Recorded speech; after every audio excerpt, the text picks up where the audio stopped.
Anaheim Ducks hockey is brought to you by Honda, official vehicle of the NHL and Anaheim Ducks. And by Toshiba, leading innovation.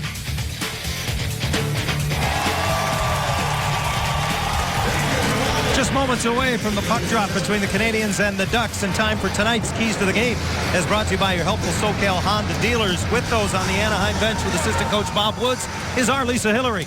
John, thank you. Bob, how do you want your team to set the tone in the early going here? Well, again, we want to be a physical presence out here. I think that's one of our strengths. You know, get the pucks deep. You don't want to turn the puck over against these guys because they're a great transition team. And just play our game for 60 minutes. Thanks for the time, Bob. Thank you. John? Thank you, Lisa. The referees for tonight's game is assigned by the National Hockey League are Mike Hasenfratz and Chris Bruni. The linesmen are Mark Wheeler and Ryan Galloway. And a shuffling of the deck, Brian, for the lines up front for the Ducks tonight, not only because of the move that sent Dustin Penner to the Washington Capitals, but no Teemu Selanne tonight. He's ill. Teemu Selanne out of the lineup. The Ducks are going to go with 7 defensemen dressed. We expect we may see Lucas Spiza playing a little bit of wing in tonight's game. And how about the opportunity, by the way, for Kyle Palmieri with the trade of Dustin Penner? It opens up his minutes and certainly an opportunity to play with Ryan Getzlaf and Corey Perry. He is very excited about that. Yeah, one of the things Bruce Boudreau has told us on a number of times is he says, you know, Palmieri's been in and out of the lineup, but not because of his play. And he said, I feel at times he plays like a guy who knows he's in and out of the lineup, afraid to make mistakes. Tonight he'll have a chance to get more ice time. And he goes up against Dustin Tokarski, making his Canadiens debut 2 years ago. He got 5 games with the Tampa Bay Lightning. That is the extent of his NHL experience. You know, he was fully engaged in his pregame preparation right after the morning skate today. He looked nervous to me. I talked to him very, very briefly. This is a big moment for Tokarski, and this is a big surprise that he is the starter in tonight's game. The MVP of the Memorial Cup in 2008 with the Spokane Chiefs of the Western League. Tokarski originally was drafted by the Tampa Bay Lightning. Ducks trying to break out of their own zone, and a rolling puck to Josh Georges. He and PK Subban paired together defensively for the Canadians tonight. Montreal a loser 2-1 on Monday up at Staples Center against the Los Angeles Kings. Come into tonight's action. 3rd overall in the Eastern Conference, 2nd in the Atlantic Division, 12 games over 500. And they made a big addition late, just moments before the end of the deadline, picking up Thomas Vanek from the New York Islanders. Vanek not here in time tonight. It'll be interesting to see if he can even join them in time for the game in Phoenix tomorrow. Of course, when you go from playing from an American team to a Canadian team, there's a little more paperwork involved, or vice versa. There's a good look at Bruce Boudreau. In talking with the Ducks head coach about his team's play this year, he said, you know, we've only really not been in 2 games this season. First game of the regular season in Colorado, the Ducks got smoked 4-1. The only other game that Boudreau feels that they were never in the game was the 4-1 loss to these Montreal Canadiens. You want to believe he's talking about that inside the locker room. Hiller made the save. The rebound was put off the side of the net. Then the red light came on. And now, as the puck is frozen on the back of the net, they'll do it again in the circle to the left of Hiller. It's been a quick start for the Canadians. Emelin just throws that puck to the front of the net. You see Daniel Briere. He is sniffing around for the rebound right on the doorstep. And Jonas Hiller does a good job moving that puck to the side of the net, so no rebounds left lying immediately in front of the goal crease. David Desharnais out to take the draw against Saku Koivu, who spent his first 9 years in the league, or excuse me, his first 12 years in the league, I should say, as a member of the Canadiens. And he was inundated in the Ducks locker room by media attention this morning, as is always the case, regardless of where the game is when these two teams get together. Red-hot Andrew Cogliano into the Montreal zone. Goes against the grain, and Fowler comes in late, but he can't connect with him. Desharnais moves it ahead, and Gallagher is able to work it out of the Montreal zone. Good work on the back check by Koivu, who took it away. Fowler waits for the mates to stay on side and brings it in. Cross-ice pass tipped away by Andrei Markov. Yeah, good play by Markov. You see the experience of the veteran Markov. Gets that stick into the passing lane and cuts off the cross-ice bid. The Ducks have had a little bit of trouble, John, executing that first pass out of the zone, but here they are in the attack. Cam Fowler is looking for Andrew Cogliano, who's breaking wide. The experienced play of Andrei Markov, who will play a ton in tonight's game, by the way. Real heady play by him. Briere who moves into the middle tonight with Lars Eller, a healthy scratch, to take the draw for the Canadians against Bonino, and Bonino wins the draw. And Tim Jackman away to center. Bump by Briere, and PK Subban is back to pick it up. Right-hand shooting defenseman circles the net, protecting the puck, and on a second effort, chips it out of the zone. Picked up by Rennie Bourque into the Anaheim zone. Wide on the wing, gets it on net, and Hiller steers that aside. And here's a good look at Luca Spiza controlling the left wing for the Ducks. Boy, that's got to be a huge adjustment for him. Takes a bump from Bourque in the neutral zone, recovers the puck and sends it around and in. On the bench, his first shift is complete, playing up front tonight. Canadians start back. Tenorti leads it ahead and into the zone. It's Brian Giunta. Bad angle shot is deflected over the glass and out of play. Tonight is social media night. You can join in on Facebook, Twitter, and Instagram, as well as the Ducks mobile app. Use the hashtag DucksSocial, and you could see your tweets on our broadcast. Find out more at AnaheimDucks.com/social media. And we're asking you who you'd like to see Lisa Hillary interview in our first intermission. Tweet your pick to @AnaheimDucks with Ducks Social as the hashtag. Faceoff comes outside the blue line as it was ruled the puck off a Montreal stick as it went out of play. And now Bonino, a new look line here with no Solani tonight, Brian. He's with Silverberg and Maroon as Nick wins another faceoff as he falls to one knee going back into his own zone after.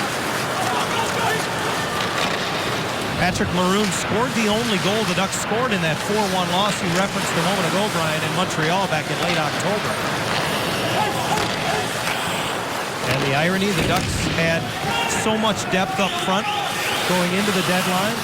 They moved Dustin Penner, and then Teemu Solani gets sick, so what do? They dress a defenseman as a forward. It's kind of Murphy's Law, isn't it? It's kind of the way things go, but I'm sure the flu virus, or whatever it is that has sidelined Teemu Solani, will be a very temporary situation.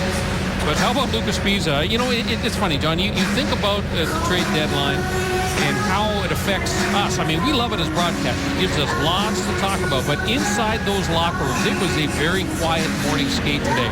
And I always say this. A lot of people say, well, you know, so many guys aren't in jeopardy of being traded. Wayne Gretzky was traded. Anybody can be traded. And it's not all you need to know. Yeah, it's not about the hockey part of it is easy. What happens to players that have relationships in cities and families and kids in school. I mean, that's what really upsets the apple cart for these professional athletes. That's where a lot of the stress lies, for sure. Max Pacioretty sends it to the side of the Anaheim goal. Hiller got a stick on it, and the Ducks start back. Pass through the middle, intercepted by Brendan Gallagher, and he turns right back into the Anaheim zone.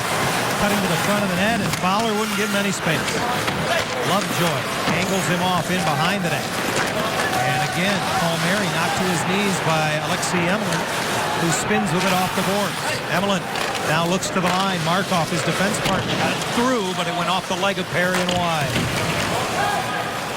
Palmieri able to muscle it up the boards, and he follows up with help from Corey Perry. You see the speed of the Canadians. They've got a lot of smallish forwards in the lineup, but they're quick. They are on your defense in a hurry, and the forecheck of the Canadians has been a factor here in the early going. Anaheim has yet to author a shot on goal, and we got a whistle. I think we got a pane of glass that has come out of the stanchion in the corner. The backside referee, Chris Rooney, was there to notice it. As Travis Moan was crashing into the corner board. Yeah, familiar face in former Anaheim Duck, Travis Moan, who gets an angle on Big Brian Allen, and boy, that's a lot of beef going into the corner there, and the glass could not withstand that collision. This season, when the Ducks score 5 goals, Hooters will give you 5 free wings. You can print the coupon from the comfort of your own home and head to Hooters, your destination for free wings in Southern California. Something tells me that's not the first time Travis Moan has been involved in dislodging a pane of glass in this building. It was 5 years ago today that Travis Moan and Kent Huskins were sent to San Jose on what was then trade deadline day back in 2009. In exchange, the Ducks got a little-known goaltender, Timo Pielmeyer, and a guy by the name of Nick Bonino. And Moan has since moved on to sign as a free agent in Montreal, and Bonino has blossomed into a very important part of this Anaheim hockey club this season. It's interesting that these two get back together on the anniversary of that trade day.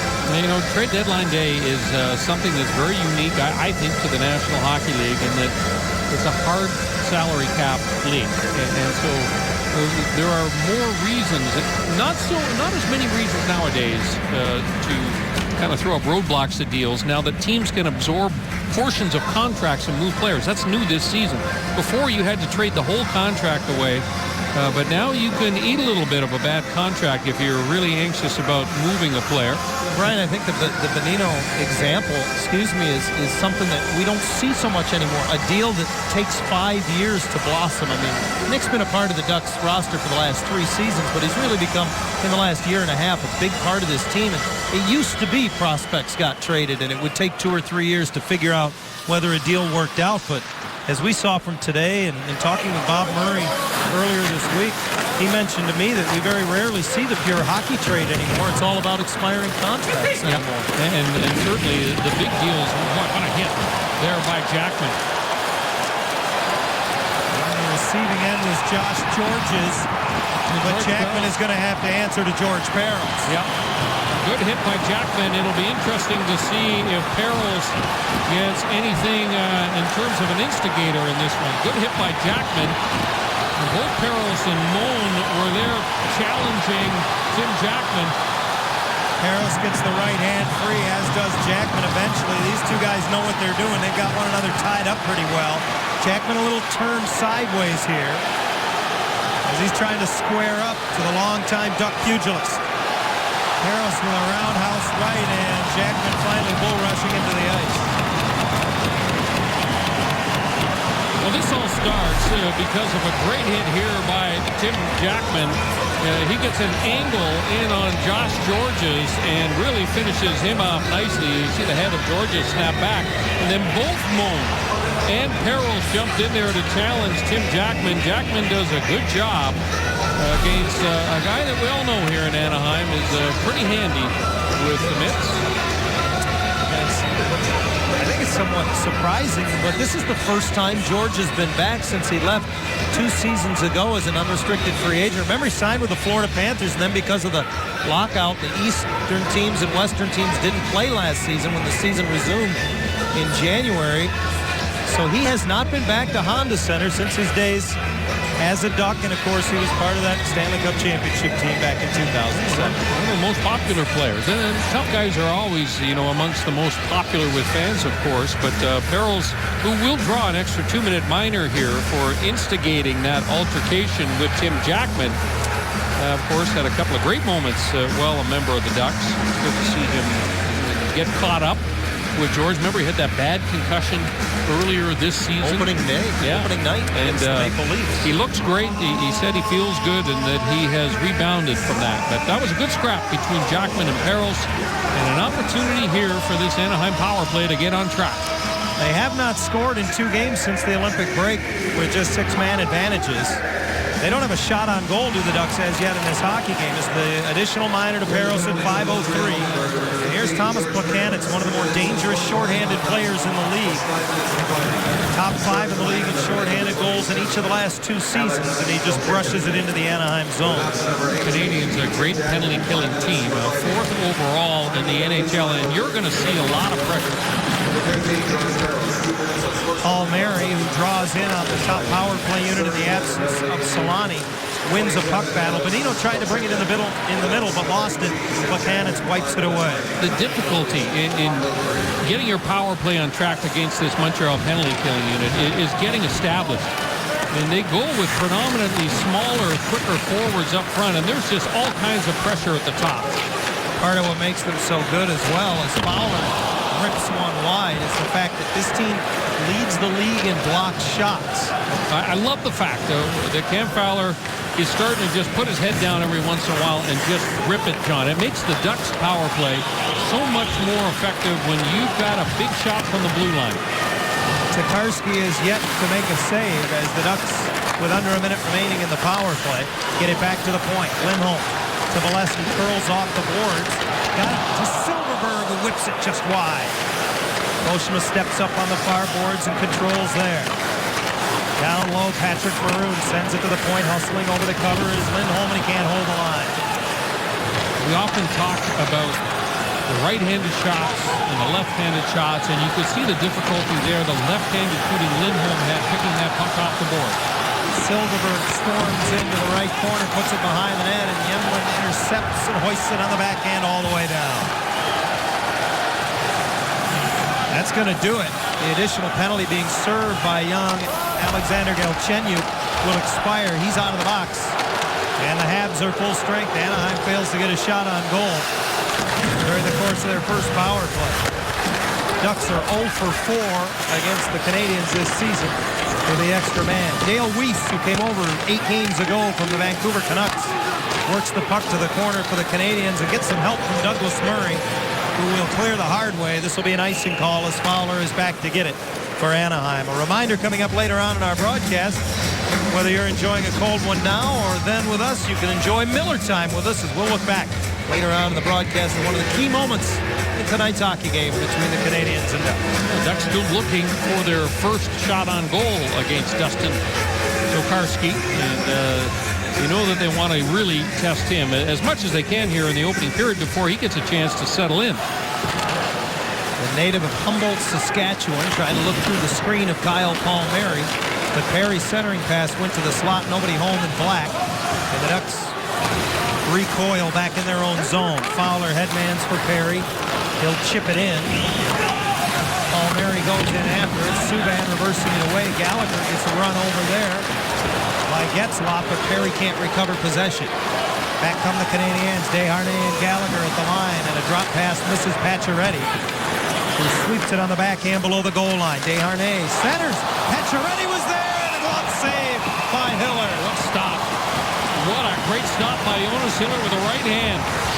The Canadiens slide it down low for Pacioretty, and the rebound is, oh boy, almost up into the top of the net, denied by the hand of Hiller. I think it's a great pickup for us. I mean, he's a tough guy to play against, and that's he's better to have on our team than a different team. What will he bring to the team? Well, he's a guy. He's gritty, and he's going to get in the face of other players and top players. He's played against top players for a long time, and when you can add a veteran D-man to your core and hungry for a chance to win, it's an added bonus. Corey Perry talking about his new teammate Stefan Robidas, who incidentally will join us coming up in just a matter of minutes here on our broadcast. We're going to get him via the telephone line, so stay with us and meet the newest Duck. Hiller with a stick save, and he reels the rebound in on Rennie Bourque, who intercepted the puck high in the Anaheim zone. But a tough year for Bourque, only 8 goals for the two-time 20-goal scorer, and his name was bandied about a little bit as far as trade rumors go leading up to the noontime hour here on the West Coast. Wait a minute, you were saying there were trade rumors coming out of Montreal. Yeah, you're just going to have to go with me on this one. It's interesting with a Canadian team in the building on trade deadline day as Buchanitz gets it in front and Gianta gets it in. The Montreal centerman went forward with it and just threw it into the blue paint. Gianta got there. Speaking of guys who've had a little trouble scoring goals this year, he makes it 1-0. Yep, it's Buchanitz who goes forward, gets it through the legs of Koivu, actually taps it, and I think what created the issue for Jonas Hiller goes off of his defenseman, Hampus Lindholm. He can't handle the rebound. It sits right in front of him. And actually, Gianta, watch him touch the goalie stick. He actually swats the goalie stick of Jonas Hiller. Yeah, he never touched the puck. And Hiller knocks it back into his own net. It will be Gianta's goal.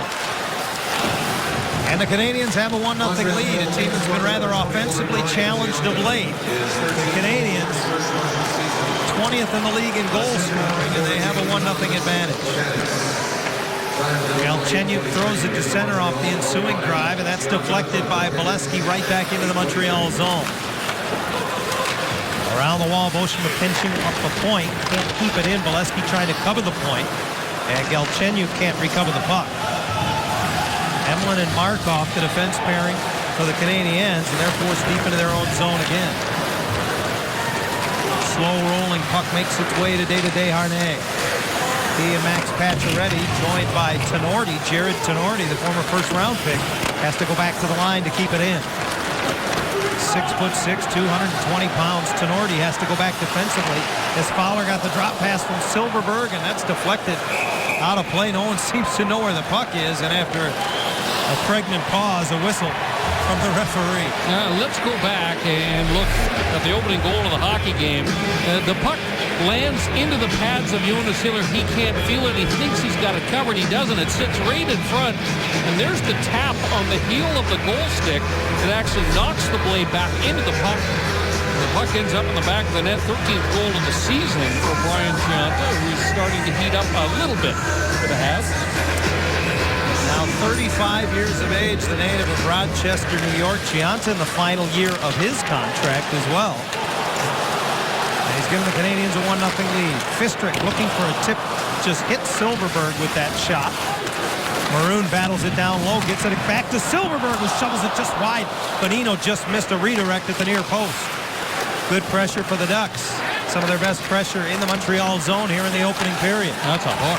Boy. And they called it. Well, Subban got his stick right into the midsection of Patrick Maroon. That's an obvious call. And Chris Rooney has his arm raised, and the Canadians will touch up, and Subban will get the gate at 10:01 of the opening period. The Ducks will get their second power play chance of the game, now down a goal. The Ducks on the power play as we welcome the newest member of the organization, Stefan Robidas, acquired yesterday from the Dallas Stars. He joins us via the telephone. Stefan, congratulations. Welcome to the Ducks. We appreciate you taking the time. Some of the guys were talking before the game today about how they didn't like playing against you. How did you like playing against the Ducks now that you don't have to anymore? It was never an easy task, you know. Like, you look at that team, they have a lot of depth, and obviously when you have guys like Terry and Getzlaf, your lineup, it's always tough to defend, and I'm glad to be playing with them now. Stefan, can you talk to us a little bit about how you see your role here with the Ducks, and have you had any conversations thus far with the head coach, Bruce Boudreau? I haven't spoke with the head coach yet. I'm not exactly sure where my role is going to be, but I'm just going to try to be myself. Obviously, I'm not ready to play yet. I'm hoping to be ready in maybe a couple weeks, and I've been training really hard, and just want to be myself and try to help this team. I think the goal is to win the Stanley Cup, and I'm just excited to be part of that team. Stefan, in particular, you had quite a rivalry with Corey Perry. What do you expect it to be like when you walk in the locker room and you introduce yourself to him now as a teammate? Yeah, I mean, it'll be a little bit awkward, but I think obviously playing against him, I didn't like it. He's a tough player to defend, and it's now I'm just happy to be on his side, and hopefully it's the same for him. Ducks work on the power play as Palmieri is turned away by Tokarski. Perhaps his finest stop of the game, just his third save of the hockey game. We continue to visit with Stefan Robidas as Anaheim down to now 40 seconds remaining in their man advantage. Stefan, when can we expect to see you here in Anaheim? I'm flying tomorrow morning early, and I should be at practice tomorrow. I should be on the ice with the team at 11 tomorrow morning. Well, we look forward to seeing you there. Thanks so much for taking the time to join us, and welcome aboard. Thank you very much. Great to have Stefan Robidas as part of the Ducks. The Ducks on this power play, by the way, a number of dangerous chances, and they have now got 5 shots, all coming on this power play against Dustin Tokarski, and he's made a couple of fine stops and controlled the rebound. Something you always look for in young goaltenders. Half a minute remains in the man advantage as Lindholm holds it at the right point and gets it right back from Silverberg. Little two-man game between those two. Silverberg gets it to the net, stick save Tokarski, and Maroon works the rebound loose, jams at it. Silverberg got it back to the net.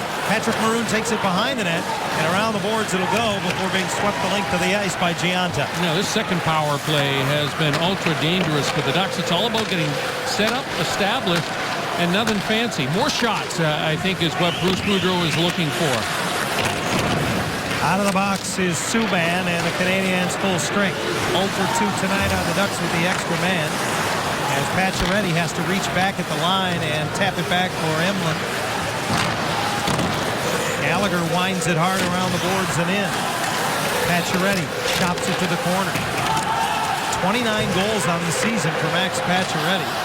Leading goal scorer for the Canadiens this season. Member of the U.S. Olympic team. He's out with Desharnais, and he's got another. Make it 30 for Pacioretty. What a great pass this was. A couple of things go into this goal for the Montreal Canadiens. Number one, Pacioretty's his speed away from the puck. But Desharnais just zips this pass to a seam. Pacioretty down on one knee. Boy, looked a little bit like Brett Hull, didn't he? Watch him go down to one knee here. And he finishes it all in one motion. And not much chance for Jonas Hiller. But the pass by Desharnais was just zipped across. And the Canadiens have shocked the Ducks here in the first 13 minutes of this game. Now leading by a couple. The native of New Canaan, Connecticut. We don't see him play a lot, Brian. And I know it doesn't seem to make much sense because we have seen him play before, but bigger than I remember Max Pacioretty as being when I've seen him play in the past. I know some have criticized Team USA for not having enough size on that Olympic team, but you look at Max Pacioretty out there, he brings size to the table at 6'2". He's got good hands. That's obvious from that goal. And, you know, here's Bruce Boudreau. Remember, no Teemu Selanne in the lineup. He's sidelined with an illness. And Daniel Winnick, that last shift, went back out there with Saki Koivu and Andrew Cogliano. So we were already starting to juggle the lines a little bit. Now here he is back on the line with Jackman and Spiza. Now this line, you know, what you ask for in a situation like this is pucks deep and forechecking pressure, body contact. That's what he wants to see, especially from the duo of Spiza and Jackman tonight.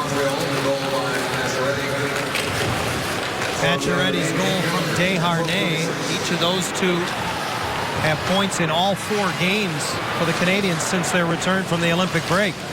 4th goal for Pacioretty in that time. Now penalty coming up to the Ducks as Hiller drops the puck in the blue paint and is able to cover before Briere can get to it. And the Canadiens up 2-0 are about to get their first power play chance of the hockey game. And this is a power play that has scored 41 goals. Well, Mark Fistrick is saying you need to explain that one to me. He doesn't know what he did wrong. Let's see if we can pick it up. Here's Fistrick in the middle, gets his stick up a little bit on Travis Moan, but boy, that's a tough call against Fistrick. Weiss was down low, and Weiss is wearing the face mask. This is a big penalty kill here for the Ducks. They can't afford to fall down by 3 goals to this Montreal team. This team is desperate. They do not want to have happened to them what happened to the Carolina Hurricanes when they came out west. Well, the Canadiens the last few years have traditionally been near the top of the league on the power play. They're only 13th this season, but they were 2 for 6 against the Ducks back in October. A little tic-tac-toe passing before Hiller makes the save.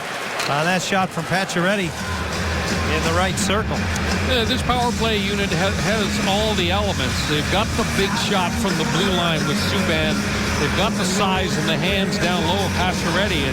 And in terms of puck retrieval, that's the thing that has always impressed me about the Canadiens' power play, is that they rarely get outnumbered when they're on the power play. They recover a lot of pucks and keep power play sequences alive. Still a minute 25 remaining in the penalty to Fistrick as Gianta's shot off a stick in behind the net. Battled around the boards and Subban sweeps it across for Markov. Andrei Markov dances at the left point. Gianta serves it all the way around for Thomas Plekanec. Czech native puts it back to the line and now gets it back into the middle, and that's just a tip play off the stick of Gianta over top of the net. Galchenyuk gets it back. There's that puck retrieval Brian was just talking about. Subban's shot blocked out of play. Well, lots of speed from the Canadiens. They've got good jump here in the opening period. PK Subban, always an entertaining player to watch. Not afraid to, of course, join the run.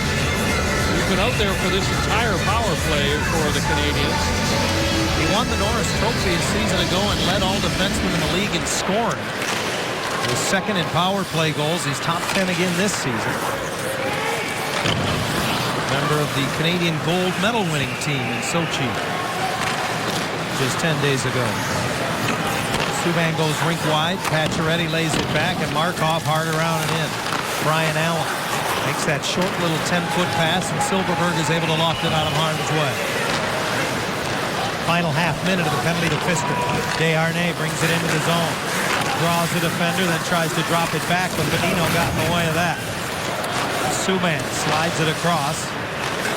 Gets it back. One-timer that's blocked by Lovejoy. Straight up in the air. It's batted to the line and out.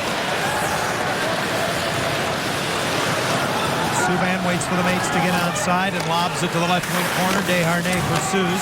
Lovejoy rims it around. Penalty is over. Fistrick out of the box. And the Ducks full strength. Winnick busts into the zone on right wing. Backhands it right into the goal crease. And Tokarski a little casual with that one as he just swept it away. Back to the slot. Winnick's shot is blocked. He gets it again. Oh, he had a lot of net to shoot at as Perry was screening Tokarski in front. Yeah, Tokarski had no idea where that puck was. When Daniel Winnick released that shot, didn't even move. Corey Perry was all over the Montreal netminder. We'll take a look at that entire sequence. That was the attempted pass into the middle for Cogliano, and the Habs get sloppy, turn it over. And watch this shot right here. You can see Corey Perry is right on top of the goaltender. Winnick unable to feed it through to the front of the net. Face off to the right at Tokarski. Getzlaf to take the draw for the Ducks. And he's unable to control it as Briere gets it back. Ducks regroup in the neutral zone, and Perry on right wing brings it in, lays it back to Getzlaf and throws it to the net, and lunging to get a blocker on it was Tokarski as Palmieri went to the front of the net. Perry to the line, and Bushman's shot is blocked. Comes back to him, and he's able to keep it in. Getzlaf moves it quickly for Perry. Changes direction in the corner. The Ducks captain, third leading scorer in the league, gets it into the middle to Perry. And he's pestered all the way to the boards. Down low off of Palmieri, Getzlaf collects it. Trying to change direction on PK Subban. And down drops Daniel Briere to work the puck loose and up right wing. Look out, Cookout. Here comes that Canadian speed. To the net goes Bourque with the shot off the wing. Glances harmlessly in behind the net. Authored by Dale Weiss. Tenorti back to get it. And Weiss returns the favor. Jared Tenorti has it poked off the stick by Maroon. Nice play by Patrick Maroon. Drops it back, and Bonino turned away by Tokarski, who covers up. Oh, good stop. Good stop with the right leg. The Ducks starting to get some pressure. But to this point, Tokarski's been equal to the challenge. Time for Who Got It Done, brought to you by YP.com, the new way to do. And it's hard to get to 20 goals without power play goals, but Andrew Cogliano's on the cusp of it. Yeah, even strength, 19 of them this season. Second only to Brad Marchand, players with the most goals without the benefit of a power play goal. Total power play minutes this season for Andrew Cogliano in around the 14-minute mark. So he's just not on either the first or second Ducks unit. But what a season he has had. Remember, again, Cogliano plays such a prominent role on the shutdown line for the Ducks. And you get that kind of offense from players on your shutdown line, and a big part of the reason why Anaheim, the #1 team in the NHL. Cogliano, second in the league in shorthanded goals and shorthanded points. While Maroon has a conversation with Douglas Murray, who Duck fans remember from his days with the San Jose Sharks. Bruce Boudreau looking for a little offense from his hockey club, just under 3 to go in the first period. A lot of discussions going on. There's Travis Moan and Patrick Maroon. And you know that Maroon is more than willing, if called upon. This game getting a little heated. The Ducks unhappy with their start, a little bit frustrated, I'm sure. One thing they've learned, I think, watching that last Montreal power play, you don't want to give them too many opportunities. It's a pretty dangerous-looking unit. Puck eludes Cogliano behind the Canadiens' goal. Pacioretty sends it cross ice. Canadians in the front end of a back-to-back will be in Phoenix tomorrow to take on the Coyotes. With no Carey Price in the picture in the goal crease for them, it would appear as if they're resting Peter Budaj to play that one. As Budaj had played the last 4 games in the absence of Price, who has not played since returning from the Sochi Olympic Games. Molesky leans in for the puck deep in the Montreal zone. He's unable to recover possession. The Canadians angle it out. This will go right on goal, and Hiller forced to play it, so no icing. Long lead pass to Getzlaf into the middle for Palmieri. knifes it over top of the net. As Subban got a stick out. PK Subban with it again. Leads it ahead of Plekanec. Puts it right on the tape for Gionta. Gionta sends it just wide as he was trying to find Galchenyuk at the far post. Galchenyuk has got good speed. The young man stalled a little bit this season. Surprisingly so. With a good race to the front of the net. And there's Kyle Palmieri. And his role now is to shoot. Now Getzlaf has got a couple of shooting options on his line. Of course, Corey Perry now on the other wing, Kyle Palmieri. 3 right-handed shots, so Palmieri will be picking the puck up quite often on his off wing, which means that he will have a pretty good shooting angle. Stay with us. Coming up in our first intermission, a conversation between Brian Hayward and Ducks general manager Bob Murray. As we're just a few hours past the NHL trade deadline. That's coming up in our first intermission. Still 94 seconds away on the big board above center ice here at Honda Center. 2-0 Canadians as Rennie Bork eludes the hit from Jackman, moving it up the boards. Fisker pinch to keep it in. Murray has it in his ample skates, and into the middle, Spiza gloves it down. He stays with it to the corner. Lucas Spiza puts it behind the net. Gets away from Winnick there. Fistrick sends it back below the goal line, and Spiza rubbed off out there by big Jared Tenorti. Spiza returns the favor, and the hitting picks up. With Jackman delivering a hit on Murray, and Murray comes back after him, and a penalty coming up here. Now Spiza knocked down on the far boards, and play whistled down as Rooney has the call. And I believe he's going to get, is it going to be Douglas Murray here? Well, one of the Canadians is going. It was away from the hit that Murray put on Jackman. It's going to be Briere for tripping. An opportunity here for the Ducks to get something going. Now, just under 50 seconds left in the period. See if we can pick up the trip. Yeah, the stick gets caught in between the legs of Mark Fistrick.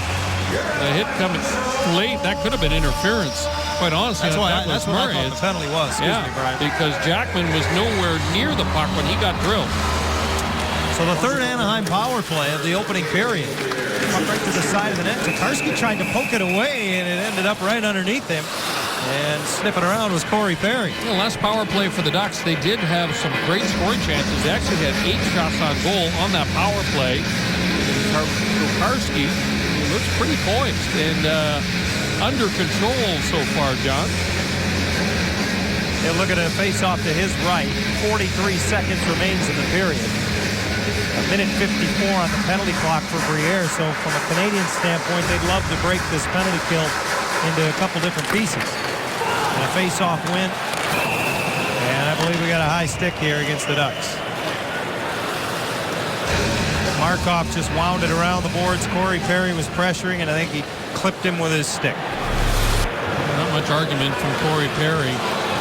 A little slash onto the left hand of Markov as he was going for the clear. And so Corey Perry will sit. Markov seems no worse for wear. Well, here's a guy who's had a lot of injury issues, Hazy. In the last 4 years, he's missed 181 games due to injuries, and last year he didn't miss any games. He actually, ironically, comes into tonight, does Andrei Markov, with a games played streak of over 120 games. It's not usually something you draw attention to, but when it's Andrei Markov, it's noteworthy. He missed all but 7 games 3 years ago, and then all but 13 games 2 years ago. Canadians are just happy to have him in the lineup. Well, he's such a big part, especially of their power play. So 4-on-4 here as Fowler jumps in. A little give and go with Cogliano. And Tokarski holds on. Yeah, it's a good play by Cam Fowler. He gets the return pass. Probably wishes he had shot it right away. Nice play by Cogliano. Classic give and go, but Fowler tries to stick handle his way right down onto the doorstep. And barn doors kind of closed on him there as both Montreal defenders were able to get back with sticks into that lane. 8.5 seconds left in an opening period in which the Ducks have outshot the Canadians 13-10, but they trail 2-0. Yemlin puts it in behind the goal, and the Canadians will skate the period away as Markov Releases on the puck with the horn sounding in the background. Well, the Montreal Canadiens looked quicker through the first 10 minutes of this hockey game, and they were the more efficient team. The Ducks got a little while. It took them a while, I think, to get their motor started. And this game looks similar to the one that they played at the Forum in Montreal, John, because the speed of the Canadiens made it very difficult for the Anaheim defense to move the puck efficiently out of their own zone. So the Canadiens take a 2-0 lead to the locker room after one period of play here at Honda Center. A couple of even strength goals in a period that saw the teams combine for 4 power play chances. The Ducks will have power play time when the second period resumes. Anaheim Ducks hockey is brought to you by ANA, Japan's leading 5-star airline. 2 daily flights from LAX to Tokyo, offering seamless connections to other Asian destinations. And by Monkey Sports Irvine, your Southern California hockey, baseball, and lacrosse superstore. The Ducks down by a pair after one period of play, just on the east side of the 57 freeway. And we take a look at how we got there in the opening period. Well, Montreal came with a very aggressive forecheck. They generated opportunities off of it. Brendan Gallagher on the doorstep, denied by the right hand of Jonas Hiller. That was a great stop by Hiller. Kept the game scoreless, but it would not be long before Brian Gionta went to a short rebound, just tapped the goal stick of Hiller and actually knocked the puck back into his own net. Anaheim on the power play, their second power play, they had 8 shots on goal. Tokarski was forced to make a number of real good stops. Nick Bonino here with the one-timer. The young goaltender has looked very much in control and most importantly has controlled his rebounds so far. Desharnais has really impressed me so far in this game. He found Max Pacioretty. Pacioretty with those sweet hands gave the Habs a 2-0 lead. For more, we go to the Anaheim bench. Lisa Hillary is standing by with assistant coach Brad Lauer. John, thank you. Brad, as the second period gets underway, where do the adjustments need to be made? Well, I think one thing we got to manage the puck a lot better. We weren't very good in the first period, our first 12 minutes. We got to start moving our feet and winning one-on-one puck battles. Thanks for the time. Good luck. Thank you. John? Well, I misspoke at the end of the first period. It is not power play time that carries over for the Ducks. It's actually 4-on-4 hockey to begin the second period of play. The Canadiens have been particularly good in 4-on-4 this season, as have been the Ducks. Both teams are +4 on the year. And off the draw, Fowler will take it all the way behind the Anaheim goal to begin the breakout. Ahead on the wing for Ben Lovejoy. Rink wide for Koivu, who takes it off the boards and backhands it in behind the net. Tokarski plays it, but left it behind the net for Cogliano. It seems like at times, Brian, the young netminder Tokarski has played the puck, but he doesn't seem to want to cover it all that much. And that could come back to haunt him. He's got the lead. Keep that clock moving.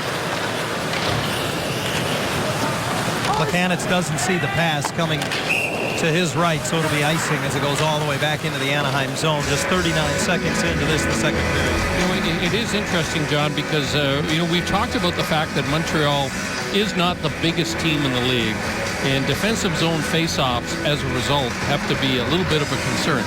They're big on the back end, but their forwards are small, and so small forwards, it's difficult to win those 50-50 battles for possessions of loose pucks. Well, they picked up a 6'2", 205-pound forward about a minute before the trade deadline in Thomas Vanek that will make them bigger up front, to say the least, and far more dangerous from a goal-scoring standpoint, at least for the remaining 20 or so games of this regular season. And into the subsequent playoffs, where the Canadiens appear to be headed. PK Subban moving the puck out of his own zone as the 4-on-4 will last for 10 more seconds as Desharnais trying to turn the corner on Lindholm, who loses an edge as he bumps it. Desharnais sends it back to the line, and a shot by Josh Georges catches the high glass. The first penalty to Briere is over, so it's a very brief Montreal power play here. Briere wheels with it out of the neutral zone, hands it off. Desharnais tries to get it back, broken up, and it came right through the goal crease. Hiller will cover as it comes back off the side of his net. I've been very impressed with David Desharnais in this game, and he is in constant motion, but the fact that he passes the puck so hard is what I really like about him. Looking for Briere right on the doorstep. Briere unable to get any kind of a stick on that puck. Desharnais He's crafty too, Johnny. He's a smallish player, but he seems to have the ability to really put defensemen back on their heels. He creates space for himself, and by creating that space, he ends up allowing his teammates time to jump in a hole. Undrafted out of Chicoutimi of the Quebec League, where he averaged over 100 points a season for 3 years. Had to tear up the East Coast League before getting a chance to be signed by an NHL team. 2 years ago, Desharnais had 60 points in a full season. So this is a guy who's got some big-time skills. He's come a long way. East Coast League to a good player in the NHL. Daniel Briere lost a handle, and his shot is deflected by Getzlaf across the zone. Rennie Bourque is there, along with Dale Weiss, to try to dig it free. Weiss comes off the boards, threw it towards the net, partially blocked by Brian Allen. Jared Tenorti from the line, and his wrist shot misses everything. Douglas Murray hit by Fistrick, and the Ducks dig it out, and outlet for Palmieri. Finds a seam for Perry. Into the Canadian zone. His shot sticked away by Tokarski. Kept alive by Palmieri, but it hopped the stick of Perry in behind the goal. 2.5 minutes gone in the second period. The Canadians on top 2-0. Again, Murray bumped this time by Lucas Spiza. How much fun do you think it is for Lucas Spiza as we get a whistle on a delayed offside? You know, as a defenseman, forwards love to dump the puck in your corner and make you turn and go play it and then paste you in the corner. Luca's a guy who likes to hit, so he gets a chance to do a little bit more of the hitting tonight. Well, you would think that that would be the case, but the reality is that I'm sure he's so concerned about his defensive zone responsibilities that he's not going to be feeling that freedom, you know, away from the puck to go in and jump in and get on top of the opposing team's defense. He's going to be really concerned about his play in the neutral zone. This is a tough assignment for Lucas Spiza tonight. Delayed offside on the Ducks is no longer delayed as they'll blow this play down. And we'll remind you that another Canadian Original 16 will be here on Monday as the Ducks will host the Toronto Maple Leafs. You can save up to $20 on select tickets for that game with the special offer code CANADA. Visit Ticketmaster.com and enter the code CANADA. That will be the return to Honda Center for the very first time of Randy Carlyle in behind the Toronto Maple Leaf bench. Leafs were winners tonight in overtime against the new-look New York Rangers, 3-2. Incidentally, Martin St. Louis, their new deadline day acquisition, was in the lineup for the Blue Shirts in that one. Ducks looking for their first goal, trailing 2-0 as Patrick Maroon is hit by Emlyn behind the net. Not to his knees, he gets back up to keep the play alive, and a penalty coming up to Alexei Emlyn here. And the Ducks will get their fourth power play chance here of the hockey game. You know, and a lot of this is just a great individual effort by Patrick Maroon. He's pinned up against the boards. They used to be called the can opener, where players would reach around with their stick into the midsection of the opposing player and pin them against the boards. Used to be a legal tactic by defenders, no longer legal. Pat Maroon's been good. And I think part of the reason why the Ducks felt comfortable trading Dustin Penner at the deadline was the fact that Pat Maroon has been really shining, I think, in the last 6 weeks. Ducks win the draw as Emlyn is off for holding. And Perry all the way to the left corner. Given time, and gives it back to Fowler. Now for Getzlaf. Top of the slot, and his shot looking for a redirect, missed by Palmieri, but recovered by Bonino. Palmieri gets it to Bonino, and open is Fowler, who taps it along for Getzlaf. Down low, Corey Perry, bodied up by Murray, and his stick lifted by Palmieri, who wins the puck back. Fowler at the line. Getzlaf, top of the left circle. Side of the net. Perry put it right in front. Palmieri couldn't get to it. Fowler held it in and whisks it wide with a wrist shot. I like that little play where Corey Perry kind of dumps it in behind into the front of the crease area. Good puck recoveries for the Ducks, and there's a tip by Perry over top on a hard pass from Getzlaf. Again, Bonino recovers it. Gets it back from Fowler into the middle, and it's whistled just wide by Palmieri as he was knocked down by Plekanec. Again, Bonino gets to it for Perry down low. Threads the needle to Getzlaf, and he hit the side of the net. Comes around. Bonino again to Getzlaf. Into the middle, fires it wide. Point blank. The goaltender never moved. Getzlaf just missed the outside of the post. Getzlaf through the seam, and Fowler gets to it. The penalty killers have got to be dead for the Canadians, and finally they get a chance to clear. Well, great power play again by the Ducks. They're doing everything but scoring. Boy, they're getting their chances. Getzlaf at center, hits Bolesky with speed on his off wing. Stick save Tokarski, who taps the rebound away for Gianta. He loses the puck, and the Ducks still in the zone. Lindholm's shot hit Bolesky. Maroon in the corner, tries to work it loose, but it's swept the length of the ice. Ryan White wants to change after he cleared, but the Ducks move it up quickly and he can't get off the ice. Penalty is over to Yemlin. And now Bolesky trying to find Maroon and had that block. Big Jared Tenorti trying to get it away from Patrick Maroon, and Maroon won't let him. His pass into the middle, though, taken away by the Canadians, and back comes Brian Gianta, the one-time New Jersey Devil. Taps it into the Anaheim zone while the rest of the mates change behind the play. Ducks now 0 for 4 on the power play tonight.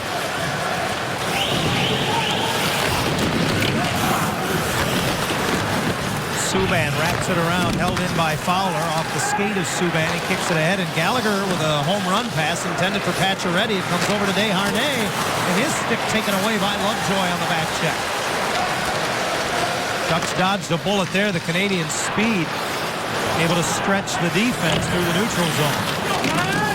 Now it's Pacioretty striding into the Anaheim zone. He turns away at the blue line and just throws it in. Fowler has a little trouble getting the handle. Saucers it to Koivu, who gives it right back.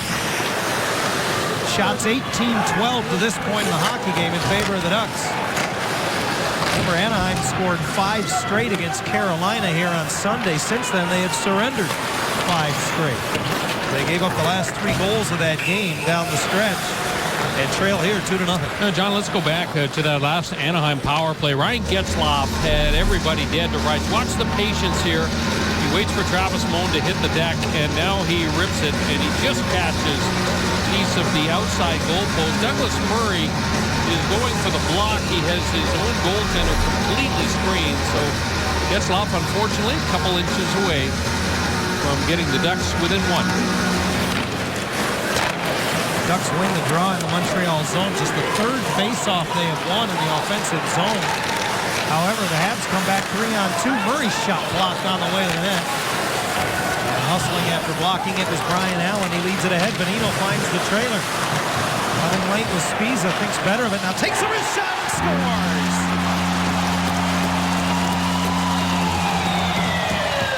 Well, what a bonus here for Anaheim. They get a goal out of their 4th line. Lucas Spiza shows the instincts of a defenseman here, Johnny. He pulls back towards the comfort zone of the blue line, and then it's a perfect strike. Tim Jackman is in the vicinity. Jackman may have got a touch on that puck. It is a big goal for the Ducks, and it comes from their depth players, and they're right back in this game.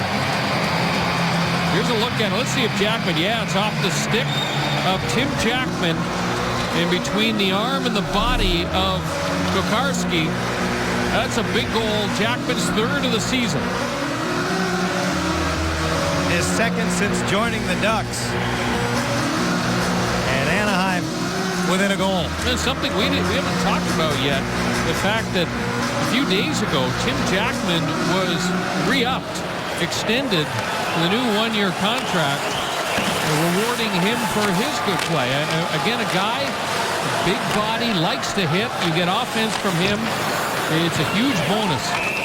His first game since signing that new deal, he was a healthy scratch on Sunday against Carolina, but the Ducks are happy to have him in the lineup tonight because he has put them on the board. Lucas Spiza with the shot. Jackman with the tip. It's 2-1.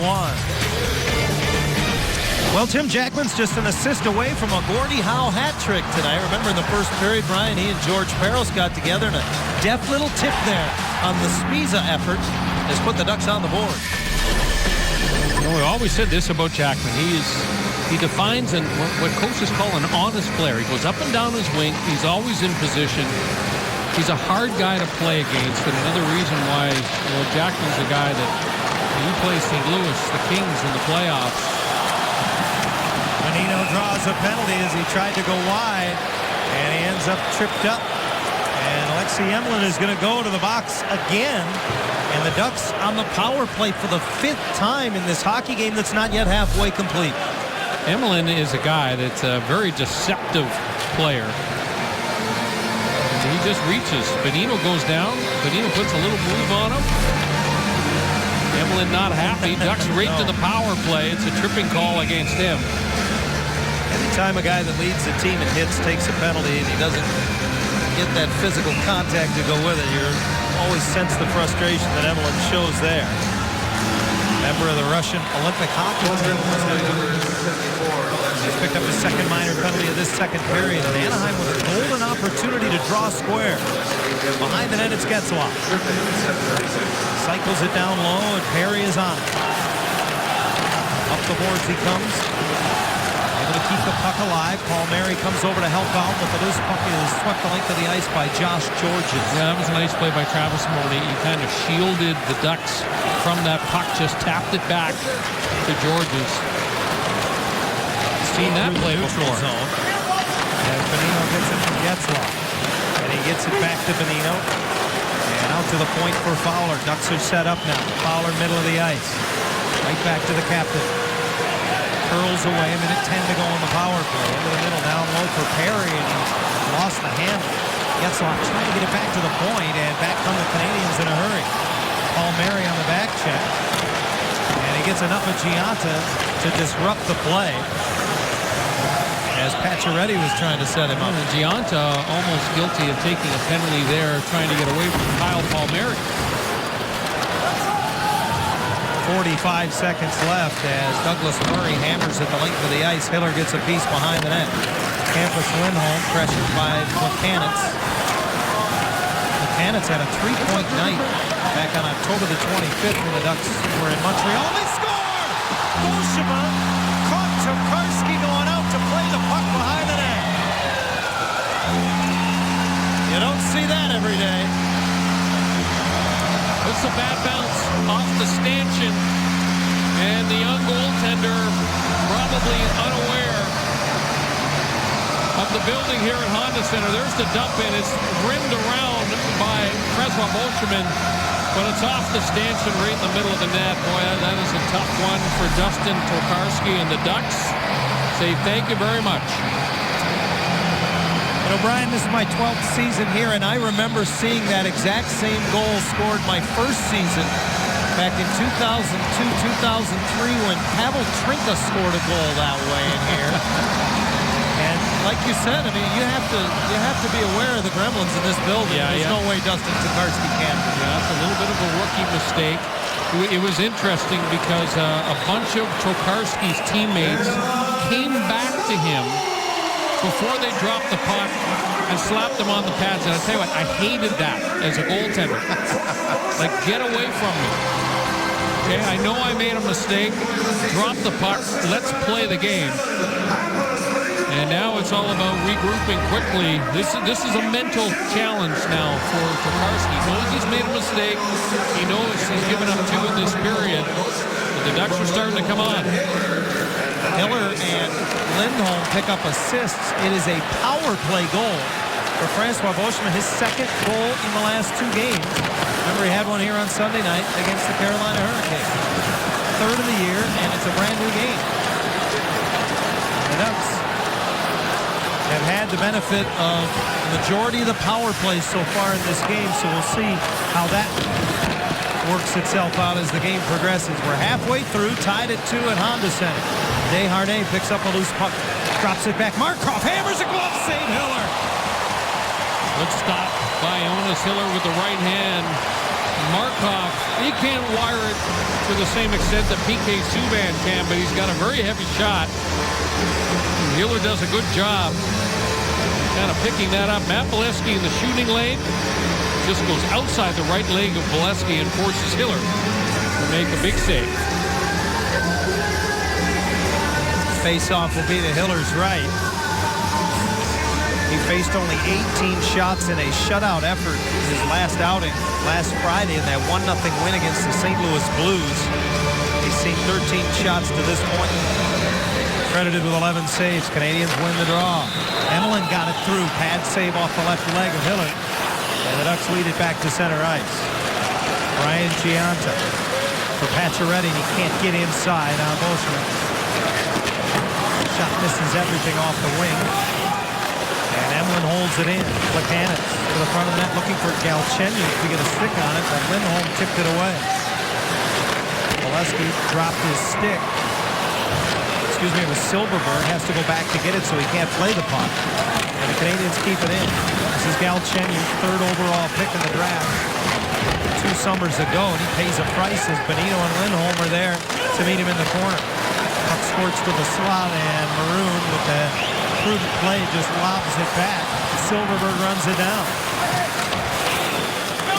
Jakob Silverberg puts it off the side of the Canadiens' net. And Markov is there to pull it away. Maroon blocks his outlet pass. In comes Winnick. Trying to poke it away from Emelin. It's just a ton more pressure from the Ducks. They're in on the Habs defense, and then they're starting to turn it over. Jackman got inside, kept the puck in the zone. Fistrick covers the point. Puck into the middle of the ice as Winnick lost the handle, and Plekanec the other way for the Canadians will feather it in. And the Habs got away a little hook right there on Daniel Winnick. Probably not called because of the disparity in power plays in this game. Ryan Allen had it in his skates. Dale Weiss from the near boards loses it.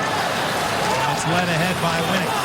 Spiza at center gets the red line, dumps it in, and then is bumped by Tenorti. Murray kept it in the skates. It's fished out by Tenorti, and the Canadiens the other way. Lobbed in and knocked down by a high stick. Touched next by the Ducks, which will bring a stoppage in play. A fluke goal has tied things up at Honda Center. Welcome back to Honda Center. 2-2 hockey game. One of the goals scored by this man right here, Tim Jackman. Explain the success here, Tim, in the second period. We just been, we haven't played in our own end. We've been forechecking and getting pucks to the net.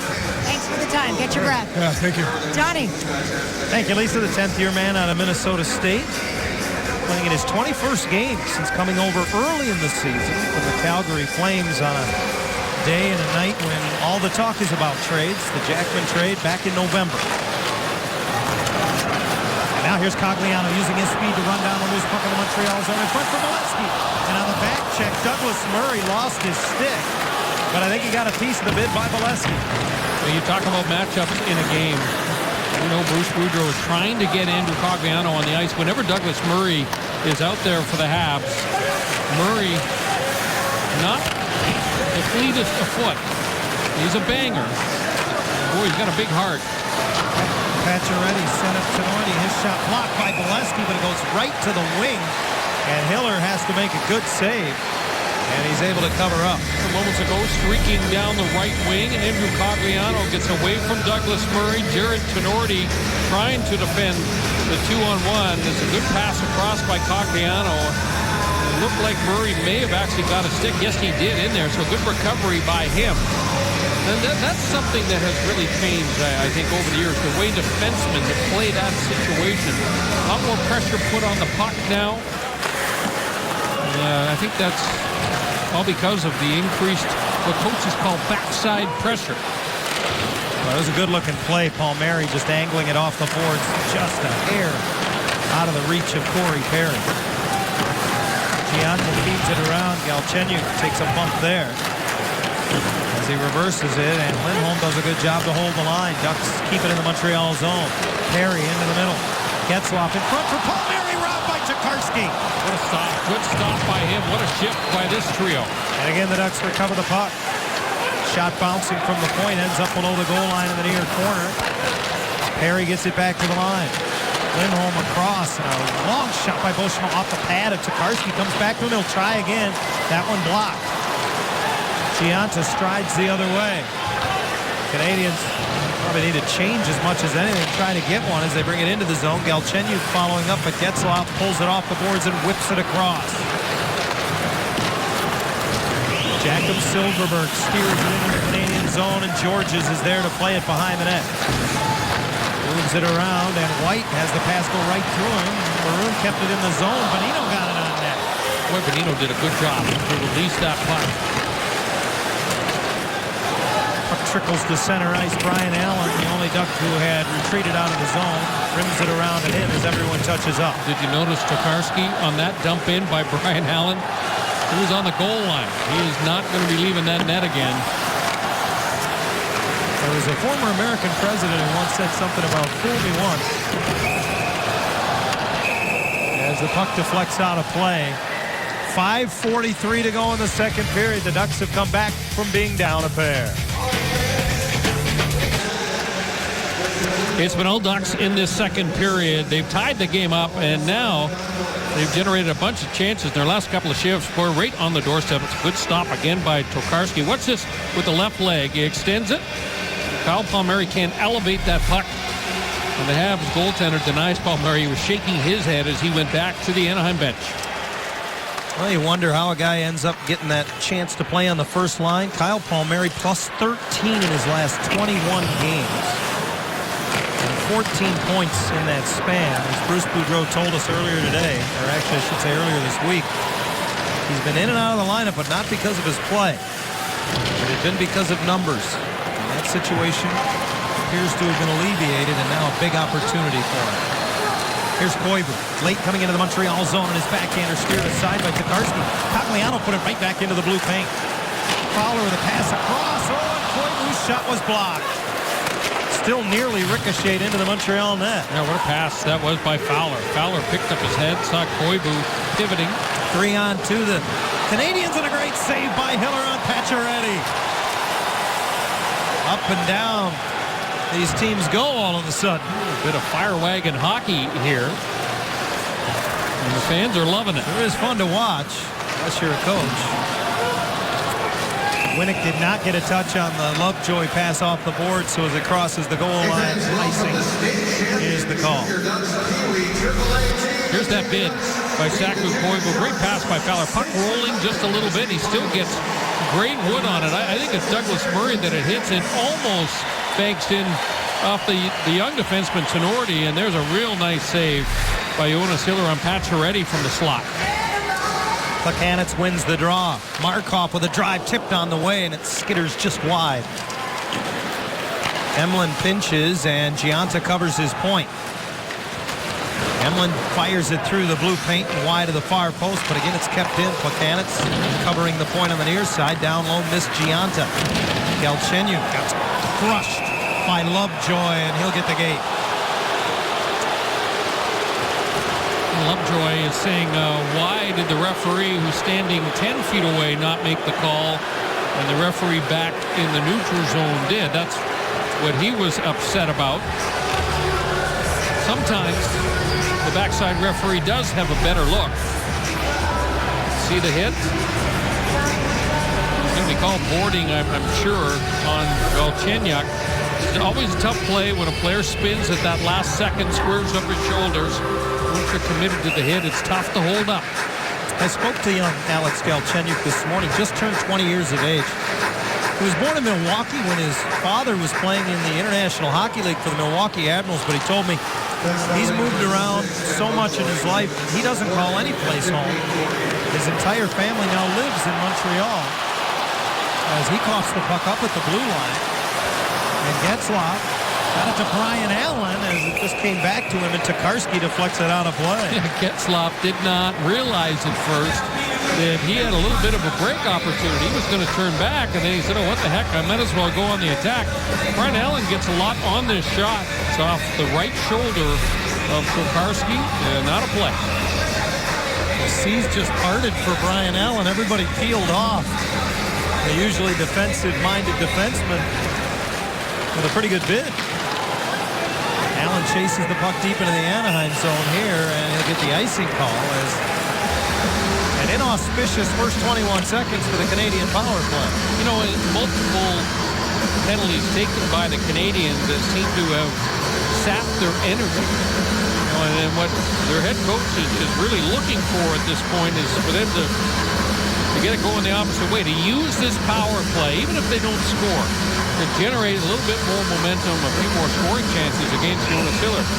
Michel Therrien kind kind of really evolved, I think, John, as a coach since his arrival in Montreal. He's a lot more open, a lot more available, I'm told, to the media in Montreal than he was during his tenure with the Pittsburgh Penguins.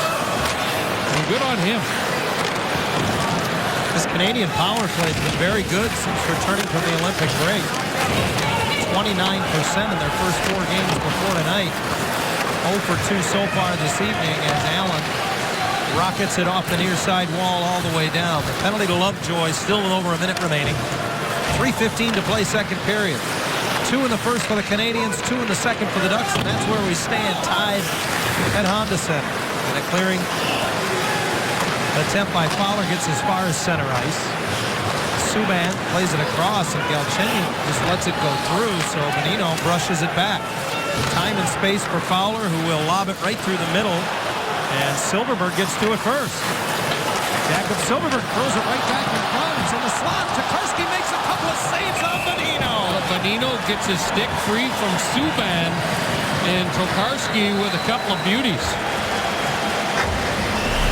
He has been under siege in this second period tonight. Good play by Silfverberg, just throws it into the goaltender's feet. And Tokarski shows a little bit of experience, John, by just letting that puck get through the blue paint. That goal crease, the blue paint, it's the responsibility of the netminder to cut off those passes, not let anything get within a couple of feet of the goal post out into the front of the net area. That's what creates issues. Anaheim with 30 shots on goal already. We're not yet through the second period of play. Tokarski's been good. In his Canadiens debut here tonight, Galchenyuk off the near boards. Still 10 seconds in the Canadiens power play. Emelin's shot is blocked, but he'll recover it holding the zone. Whisks it across. Georges takes it off the wall and brings it around. Penalty is over. Lovejoy out of the box. The Ducks full strength. Platanitz off the right wing half wall. Sends it down low. Open at the line is Emelin. Wines fires just wide. And Fowler had his stick hooked at the moment of truth trying to play it away. Gets help from Lovejoy. Winnick taps it around. Possible 2-on-1. Got it over to Valesky. Valesky lets it go. Score! Winnick, I believe, touched it as it came through Tokarski.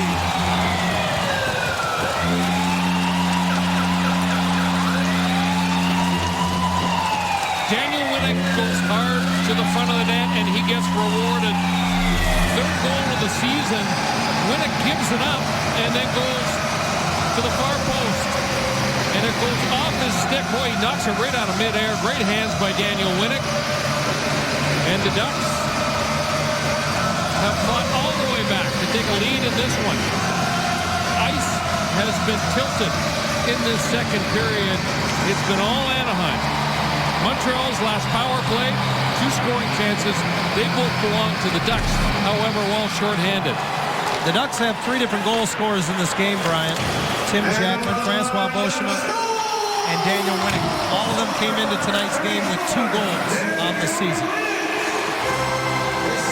We've often said with this Anaheim team, it's the depth that separates them from so many other clubs in the league. The ability on nights when the big stars are being bottled up and contained for someone else to step up. So for the first time tonight, Anaheim has the lead, and now just over a minute to go in the second period as Murray hacks it into the Anaheim zone. Hiller waits and leaves it there for Fistrick, who calmly reverses it. Getzlaf's pass is off the stick of Josh Georges, and he retreats into his own zone. Rink wide for P.K. Subban. Subban into the Anaheim zone. Weaves his way to the near wall. Still has it as he curls back to the blue line. Desharnais across from Georges, and that's off the leg of Valesky, and in behind the net it comes out to the right of Hiller, who will cover it up. Yeah, that's a good job there by Jonas Hiller, who squeezes that right shoulder and his hip up against the goalpost. Nothing available on the short side. And then part of that is knowing Honda Center. I mean, Hiller's played so many games in this building.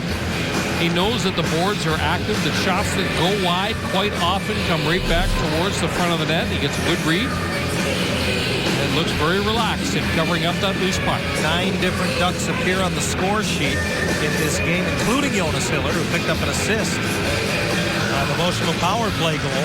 Now under a minute to play as Travis Moan plays it back to the line. Shot does not make it to Hiller. Lays at the top of the blue paint.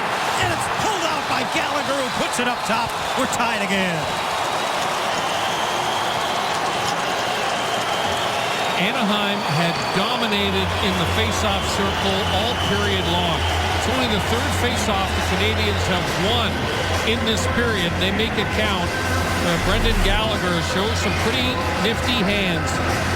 Back to the point. Simple play. Subban throws it into a crowd. You can see that Anaheim unable to get the clear. Travis Moan comes in, gets a bump on Cam Fowler, prevents him from clearing the puck. And in comes Brendan Gallagher, and he knows the top of the net is available.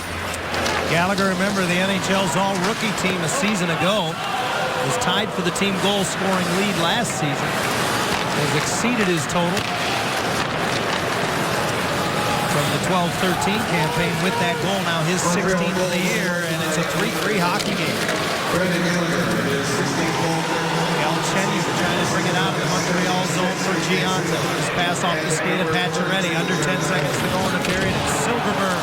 Ducks underneath. The big hit from Subban at the blue line. Yeah, got his head up just at the last second.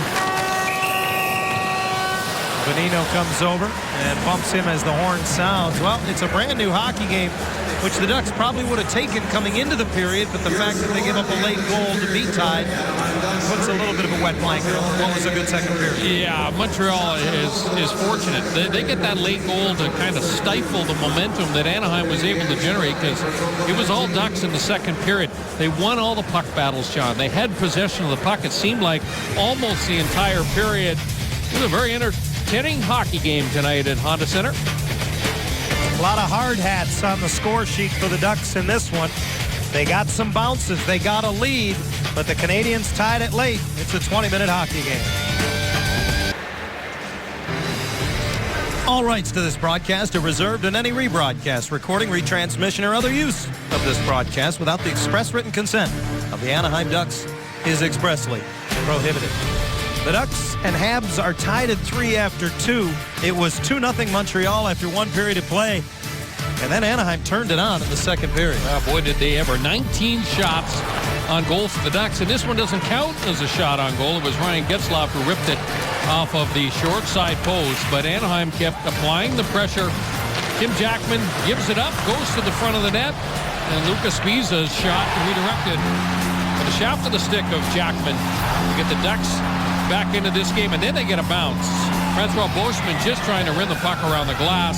Gets off the stanchion. The goaltender, Tokarski, tough break for him. He's caught out of position, all tied up at 2. And then the depth of the Ducks again factors into this hockey game. Daniel Winnick, quick pass across. Matt Molesky's shot is stopped, but Winnick pops home the rebound, and Anaheim has got the lead. However, late in the period, the Habs win a faceoff, throw it into a scrum. Anaheim gets overpowered down low in front of Jonas Hiller, and the sweet hands of Brendan Gallagher tie the game up at 3 apiece. So what does this game mean to the Montreal Canadiens? Take a look at the Eastern Conference playoff picture. A win tonight, and the Canadiens move 3 points clear of their next nearest rival, the Toronto Maple Leafs, with 18 games remaining in the season. And then you look over at the wild card there, Brian, and the Tampa Bay Lightning not that far behind Montreal, at least in the point totals, with still so much hockey to be played. Well, you say they're 7 ahead of Detroit and Washington, but the bottom line is, I mean, after tonight, they play the Coyotes tomorrow, and then they got a day off before they take on the San Jose Sharks. So, you know, what the Carolina Hurricanes found out is that they thought they were right in the hunt for a playoff spot until they came out west, lost 4 consecutive games, and have essentially dropped right out of it. Michel Therrien knows that Montreal, when they get home, by the way, after this road trip, they still have the majority of their games on the road. In fact, their first game, and it's always tough when you come back from the West. If you're an Eastern Conference team, play your first game at home. The first game at home is against the Bruins. They play the majority of their remaining games on the road. He needs points out of this game, and that's what he is telling his team. They have got to find a way to get points out of Honda Center tonight. Canadians have been one of the better Eastern teams when it comes to getting points out of their intra-conference matchups. They're 12-10-2 against the Western Conference. Remember, particularly early in the year, how none of the Eastern teams fared well against the West. The West has still, by far, had the much better of the play this season. And as Lindholm plays it off the glass and out of play, Anaheim won't play a home game against the Western team until the very end of this month, as the rest of this homestand has Pittsburgh Friday and Toronto on Monday. Then they'll go out for 3 before coming back to Honda Center later in the month. And you see the strategy of Bruce Boudreau. That was the Candace line out there from Montreal with Galchenyuk and Giunta. He's just trying to stay even with that line the rest of the way, and he's hoping that the remaining forward lines for the Ducks can win the matchups, generate enough offense to get that lead. Pacioretty takes the long stretch pass into the Anaheim zone and hits the brakes. Rims it around, and Desharnais knocks the stick out of the hands of Nick Bonino. Been impressed with David Desharnais tonight. He's got a couple of assists in this game, and now the Habs have another goal, but that is no goal, as it is going to be waved off. Gallagher touched it with a high stick. Chris Rooney had the call immediately. Well, the call on the ice is knocked in with a high stick. They will review this, however. Now remember, Brendan Gallagher is not a big player. And what really matters here is the relationship of the puck to the crossbar, but that one's high. And there's no way that they're going to overrule that one. I always get nervous when you say stuff like that. Well, you can see clearly that it is above the height of the crossbar. I'm not saying I don't agree with you. When Gallagher makes contact with the puck. So this one's in the bank, John Aegis. Okay. Have faith. Believe me, I want you to be right. Brendan Gallagher is listed at 5'8", so on skates might be approaching 6 foot. Dynamic young player as we get the call from Chris Rooney. On the ice stands, no goal, high stick. Well done, sir. Well done.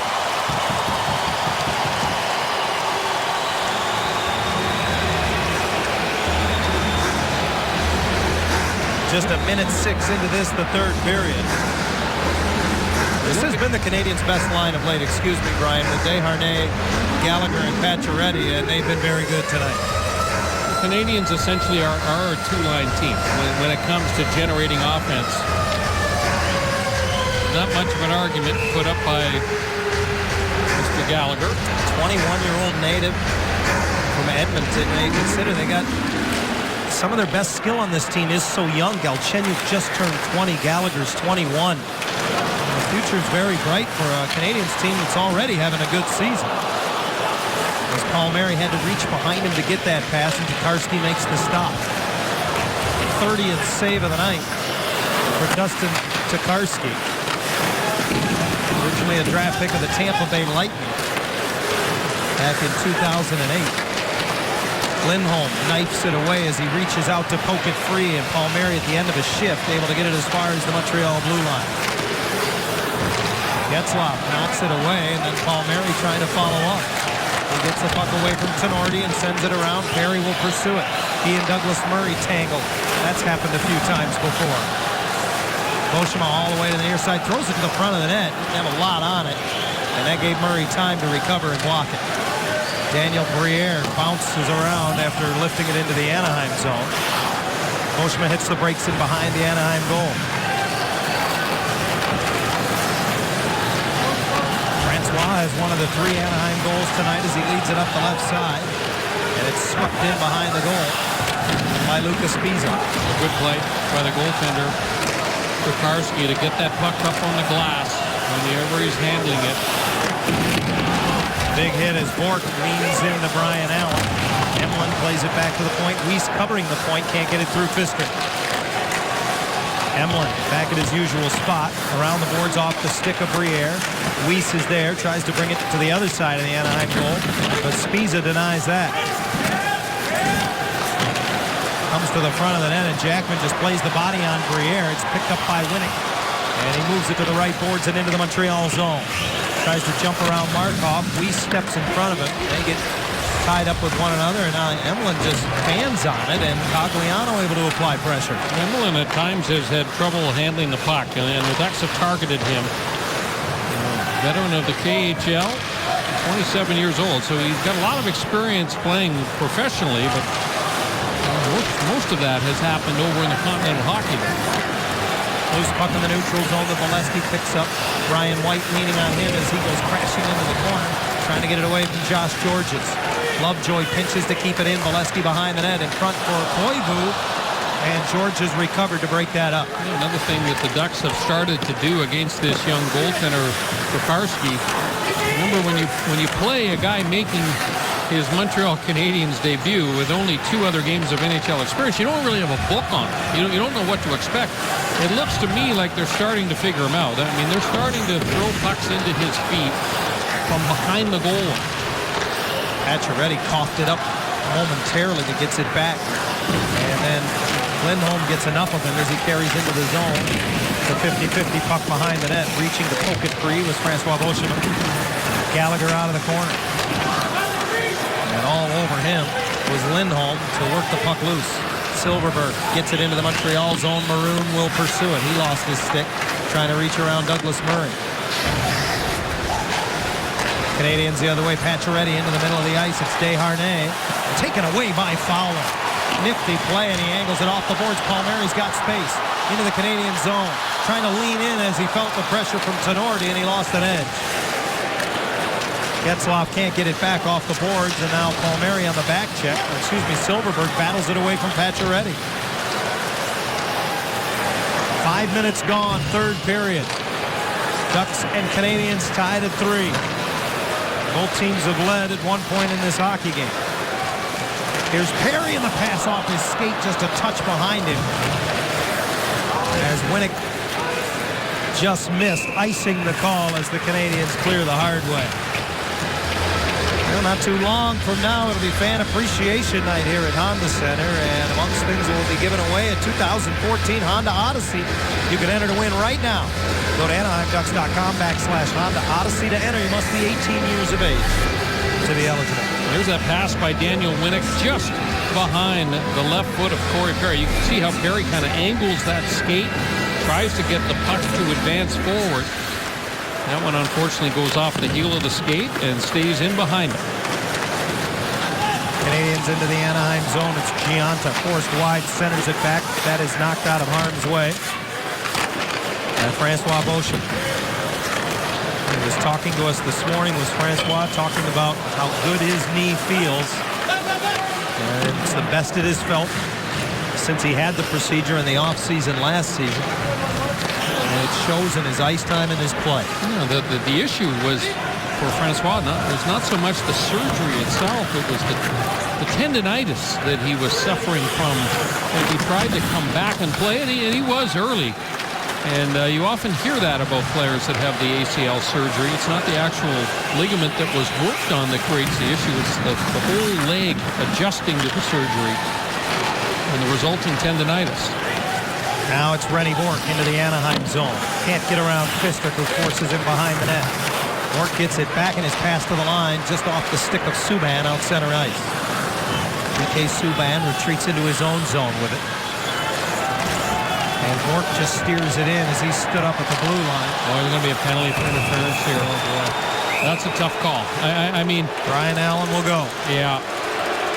You know, Bourque just touches this puck with his stick and chips it in deep. And in the eyes of the referee, a split second late, the hit on Brian Allen. The Canadians will come back on the power play. Ducks penalty minute leader on defense. Brian Allen adds 2 to his total as he's called for interference at 6:30 of the third.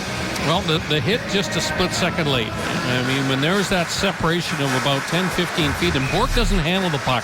I think that's what fooled Brian Allen a little bit. He was expecting him to catch the puck. He was committed to the hit. When he doesn't catch the puck and he just redirects it, kind of got caught in the middle. Fourth Montreal power play of the night. They're 0 for 3. Tied at 3, third period. Just a shade over 13 to go. Desharnais works the left wing half wall. Curls it back for Markov. He and Subban across the top. And Desharnais gives it back across. Markov, Subban thought better than one-timer. Now takes a shot that ricochets twice. Pacioretty got a rebound bid. And the Canadians thought they scored, but Hiller kept it out. And it's pitched off the glass and out by Beauchemin. I don't know how he made this save. I mean, the rebound was there. He made one stop with the right leg. The rebound came across. I think he stops it with the left leg, John. Just a remarkable save by Jonas Hiller.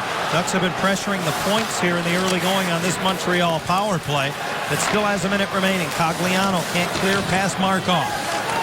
Now battles to dig it out as he spins it to the corner. Lovejoy goes down. Boschman makes a nice little play, and it's Koivu who angles it off the wall all the way down. Changes for both teams' special teams. 40 seconds left in the penalty to Brian Allen. Daniel Briere across the line. Whisks it around the boards. Galchenyuk returns it. Briere touches it back for Emelin. Walks the line. Subban one-timer blocked to the corner. Off of Lovejoy, and that is easily cleared by Silverberg. Montreal looks very much in control on this power play. Their entries into the zone have allowed them to get set up. And they've been dangerous. They have forced Jonas Hiller to be very, very good here on this penalty kill sequence. Georges wipes it in. It's reversed in the corner, and then Boschma's pass bounces across the slot. Briere can't work it through Lindholm. Penalty is over. Allen out of the box. Ducks full strength as Georges winds it around the boards, and Lindholm intercepts. Tried to clear, but that went off a skate. Galchenyuk and Winnick battle for it. Plekanec seals it off. Intercepted in front by Boschma. Skates to open ice in the corner, and a great outlet pass ahead for Allen, who goes across for Cogliano. Turned away at the blue line. Countering are the Habs. Briere with a drop pass, and forced wide to the corner. Lindholm giving no quarter. And Perry digs it out. Boy, a lot of stick work going on down there. Murray gets it to the net. Hiller covers up. Coaches will always tell you that your best penalty killer is your goaltender. Watch this stop by Jonas Hiller. It's kicked across by Gallagher and then slammed on the doorstep. Deny. That was Markov who come all the way down from the point. That was just a brilliant save. Here's another look at it. Makes one stop, two stops with the right pad. There's the remarkable save with the left leg by Jonas Hiller. So the Canadians close to taking the lead. Hiller has just been that good. And we always say it's a fine line between winning and losing. Possible 2-on-1. Getzlaf and Perry. Getzlaf cuts across the slot. Oh, he hoisted it over top. I think he hits the post, John.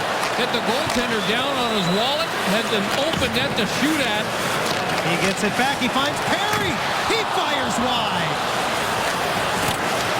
Their two best goal scorers in the slot. And the Ducks still tied with the Canadiens.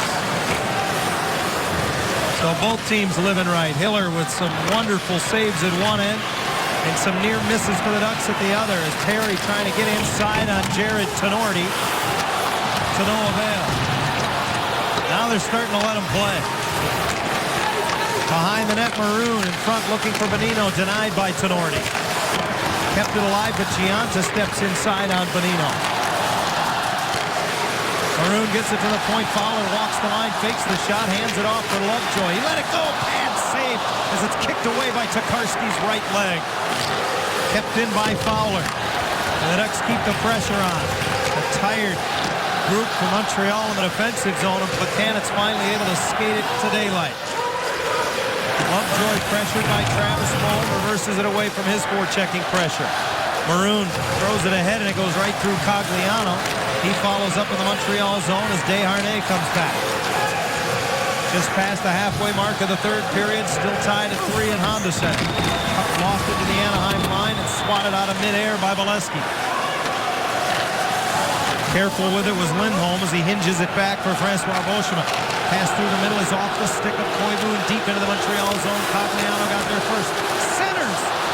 Oh, nearly able to get to it was Bolesky, but recovering was Subban. Now the Ducks starting to just dump more pucks into the area of the Montreal Canadian goal crease. Great pass. Bolesky finds Winnick. It's Beauchemin. That's steered aside by Tokarski. Flying the zone was Pacioretty, but the pass knocked down by Beauchemin, forcing the Canadians to ice the puck. Great pressure. The Anaheim Ducks and their captain Ryan Getzlaf had a glorious opportunity moments ago. Watch Getzlaf with this puck. He cuts back against the grain, And now you could see that there was contact between Perry and the goaltender, knocked him down. That was off the post by Ryan Getzlaf. Corey Perry tries to go high glove. He does not miss by much. The big line's starting to heat up and starting to generate a lot more. Kyle Palmieri has half a dozen shots on goal in this game. In his first audition with the Twins, coming out of the deal that sent Dustin Penner to Washington, opening up opportunities for Palmieri, amongst others. PK Subban's been parked behind his net for a good 20 seconds. Careful with it ahead for Ryan White. He curls into the middle, and Jackman introduces him to the Anaheim bench. Turns it over, and here's a stretch pass to Silverberg. This shot blocked, comes right back to him. Around the boards, Brian Allen sneaks below the hash mark to keep it alive. Jackman behind the net just tries to stuff it into the goal crease from behind the net. Silverberg gets it back. Fistrick hits Silverberg as he tries to keep it in and then gets it himself. And a penalty coming up to Rennie Bourque as he hooks the stick of Mark Fistrick and hooks Fistrick in the process. He can't believe it, but the Ducks will be on the power play when we come back. All kinds of near misses in a tie game at Honda Center.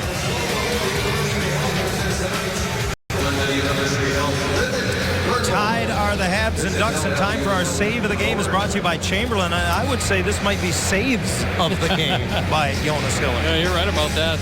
Multiple stops by Hiller. There's one, there's two. The rebound kicked across by Gallagher. Boy, Gallagher's had a strong game tonight for Montreal Canadiens, and that was Markov on the doorstep, shut down.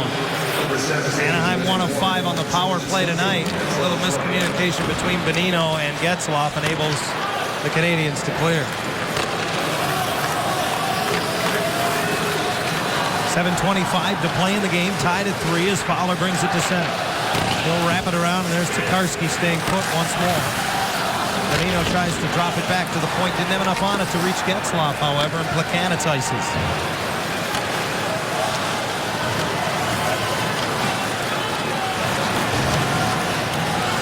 Offside are the Ducks with 1:24 to go in the penalty to Rennie Bourque. Well, Ryan Getzlaf did not think that was offside. Well, Getzlaf has possession of the puck. He's got his winger Palmieri going down the left wing. He knows he's there. Watch what he does as he handles the puck here. You know what? You can see that the right skate of Kyle Palmieri comes off the ice. If he keeps that trailing leg on the ice, he stays on side. Coaches will always use the term, it's like back-checking for your opponent when you go offside like that. Second power play unit comes out for Bruce Boudreau's club as Emlyn serves it off the boards all the way down, and Hiller out to handle. Shots 36-22 in favor of the Ducks. They once led 3-2. The Canadiens once led 2-0. We're tied at 3. Pianta reverses it, and Silverberg has a man wide open. Boschem on top of the circle, block, and it goes right back through Bolesky. Fowler activates to keep it alive. Good job to cover the point from Bolesky, and he'll get it there. Across now for Boschem. Plenty of time, 45 seconds in the power play. Fowler hands it off. Silverberg dusts it off. Fires! Oh, Tokarski was looking over his shoulder as he squeezed the arm. And you might ask, why does Silverberg shoot the puck from this position on the ice? The reason why is watch the traffic that gets set up in front of the goaltender. He knows that Patrick Maroon is kind of doing a flyby. Tokarski never sees the release of that puck. That's why he took a peek. He felt it hit the chest protector, wasn't sure that he had it. Unfortunately for the Ducks, he did. First power play unit back out with 40 seconds to go on the man advantage. Fowler fakes the cross-ice pass, takes it down low for Bonino. Behind the net, Georges pesters him. Sends it to Getzlaf. Quickly across, Fowler returns the favor. The captain watched by Plekanec. All the way to the hash mark. Hot pass and a good job by Fowler to handle. Bonino back to Getzlaf. Block. Trying to dig it out from underneath Josh Georges. It's not hard to see why Georges is second in the league in blocked shots. He did a great job there. Hiller to play it with under 10 seconds in the power play. Ahead to Bonino, who spins into the Montreal zone, loses the puck and his balance, and the Canadiens are full strength. Down to 5:35 to go in the game. A thus far scoreless third period with the Ducks and Canadiens knotted at 3. And this one bounces off of the stick Well, Beauchemin and Pacioretty has it. Behind the net for Gallagher. Second-year man giving a rough ride there. Tries to get inside on Koivu, and it's knocked away by Winnick, but he loses it to the line, and just a flip shot by Subban, kicked away by Hiller. Desharnais gets it, tries to wrap it around. Got a second bid away, and a penalty coming up for the Ducks. Yep, and it is the persistence of David Desharnais that's going to draw this call. And it's going to be Saku Koivu who heads to the box right now. Well, the moral to tonight's Miller time is sometimes it's better to be lucky than good. It's the dump in by Francois Beauchemin off the stanchion. The goaltender doing what he's supposed to do is go out and try and stop the puck behind the goal line, but getting caught. It's a tough Spoken like break. a true member of the union there. It's happened several times, or it happened several times. Still twitching. You didn't have to. thinking You didn't about have to admit that. I give you high marks for that. Did it twice in one game. I was a little bit more stubborn than Mr. Tokarski. I kept going out behind the net to stop the darn puck. Saku Koivu needs an equipment adjustment. He's in the Anaheim locker room right now, so Kyle Palmieri gets the honor of serving his penalty. Fifth power play chance of the night for the Canadiens. They're 0 for 4. Desharnais back for Subban. Shot deflected. Pacioretty gets to the rebound. Gallagher digging for it. Desharnais down goes Winnick to try to help. And finally Hiller covers and gets the whistle. You know, you can see how determined the Montreal forwards are when those short rebounds are left in front of the net. Hiller doesn't see the original shot. Just snapped in there. Great redirect by Gallagher, who's been sensational. But look at him go to work here. You know, a couple games ago against the St. Louis Blues, the Ducks would have just cross-checked Brendan Gallagher into the corner, and it would have been no problem. The referees weren't calling that. Tonight, it's being refereed differently. It makes it harder to defend right in front of your own net. It's the 11th power play of the game between these two clubs. As Desharnais works the half wall, minute and a half to go on the power play. Markov with a bullet rebound. Desharnais blocked by Beauchemin. Off the glass and out from Getzlaf. Oh, that's a key block by Francois Beauchemin, because I don't think that Jonas Hiller was going to be in a position to make that save. Pacioretty serves it in and follows up. Poked away, and Beauchemin loses his footing. Bonino gets to it, and he's able to ice. Tokarski out to handle it. 4 minutes to go in the game. Just under a minute to go in the penalty to Koivu. Being served by Palmieri. Alexander Galchenyuk into the Anaheim zone. Working on Lovejoy. Behind the net, Fowler gets to the loose puck, makes a little pass, and here's Cogliano. Short-handed. 2 on 4, joined by Bonino as he works his way deep into the Montreal zone. And he follows up, took it away from Briere, and now hinges it all the way back for Fowler. Great work by Andrew Cogliano. Lovejoy finds the opening and sends it away. 20 seconds left in the Canadiens' man advantage. PK Subban from behind the net. Gets center red. Carries in. Forced wide to the right boards and now lays it back for Plekanec. Across for Emlin. Wrist shot. Blocked. Straight up in the air. Goes to the corner off of Beauchemin. Recovered by Plekanec. To the line, it's Subban. Penalty is over. Palmieri out of the box. Ducks full strength. Oh, bad angle. Shot went off the post. Right through Hiller and off the far post. Right to Palmieri, got it to Silverberg, and a return pass from Winnick doesn't make it as Emlin laid down. Jonas Hiller was sleeping, and he was very fortunate he wasn't fishing a puck out of the back of the net. It's a crafty play. Hiller knows. He took his eye off the puck. It goes down low. The penalty's over. Plekanec just throws it. It goes right between the legs, underneath the stick of the Anaheim goaltender off the far post. And what a break that is.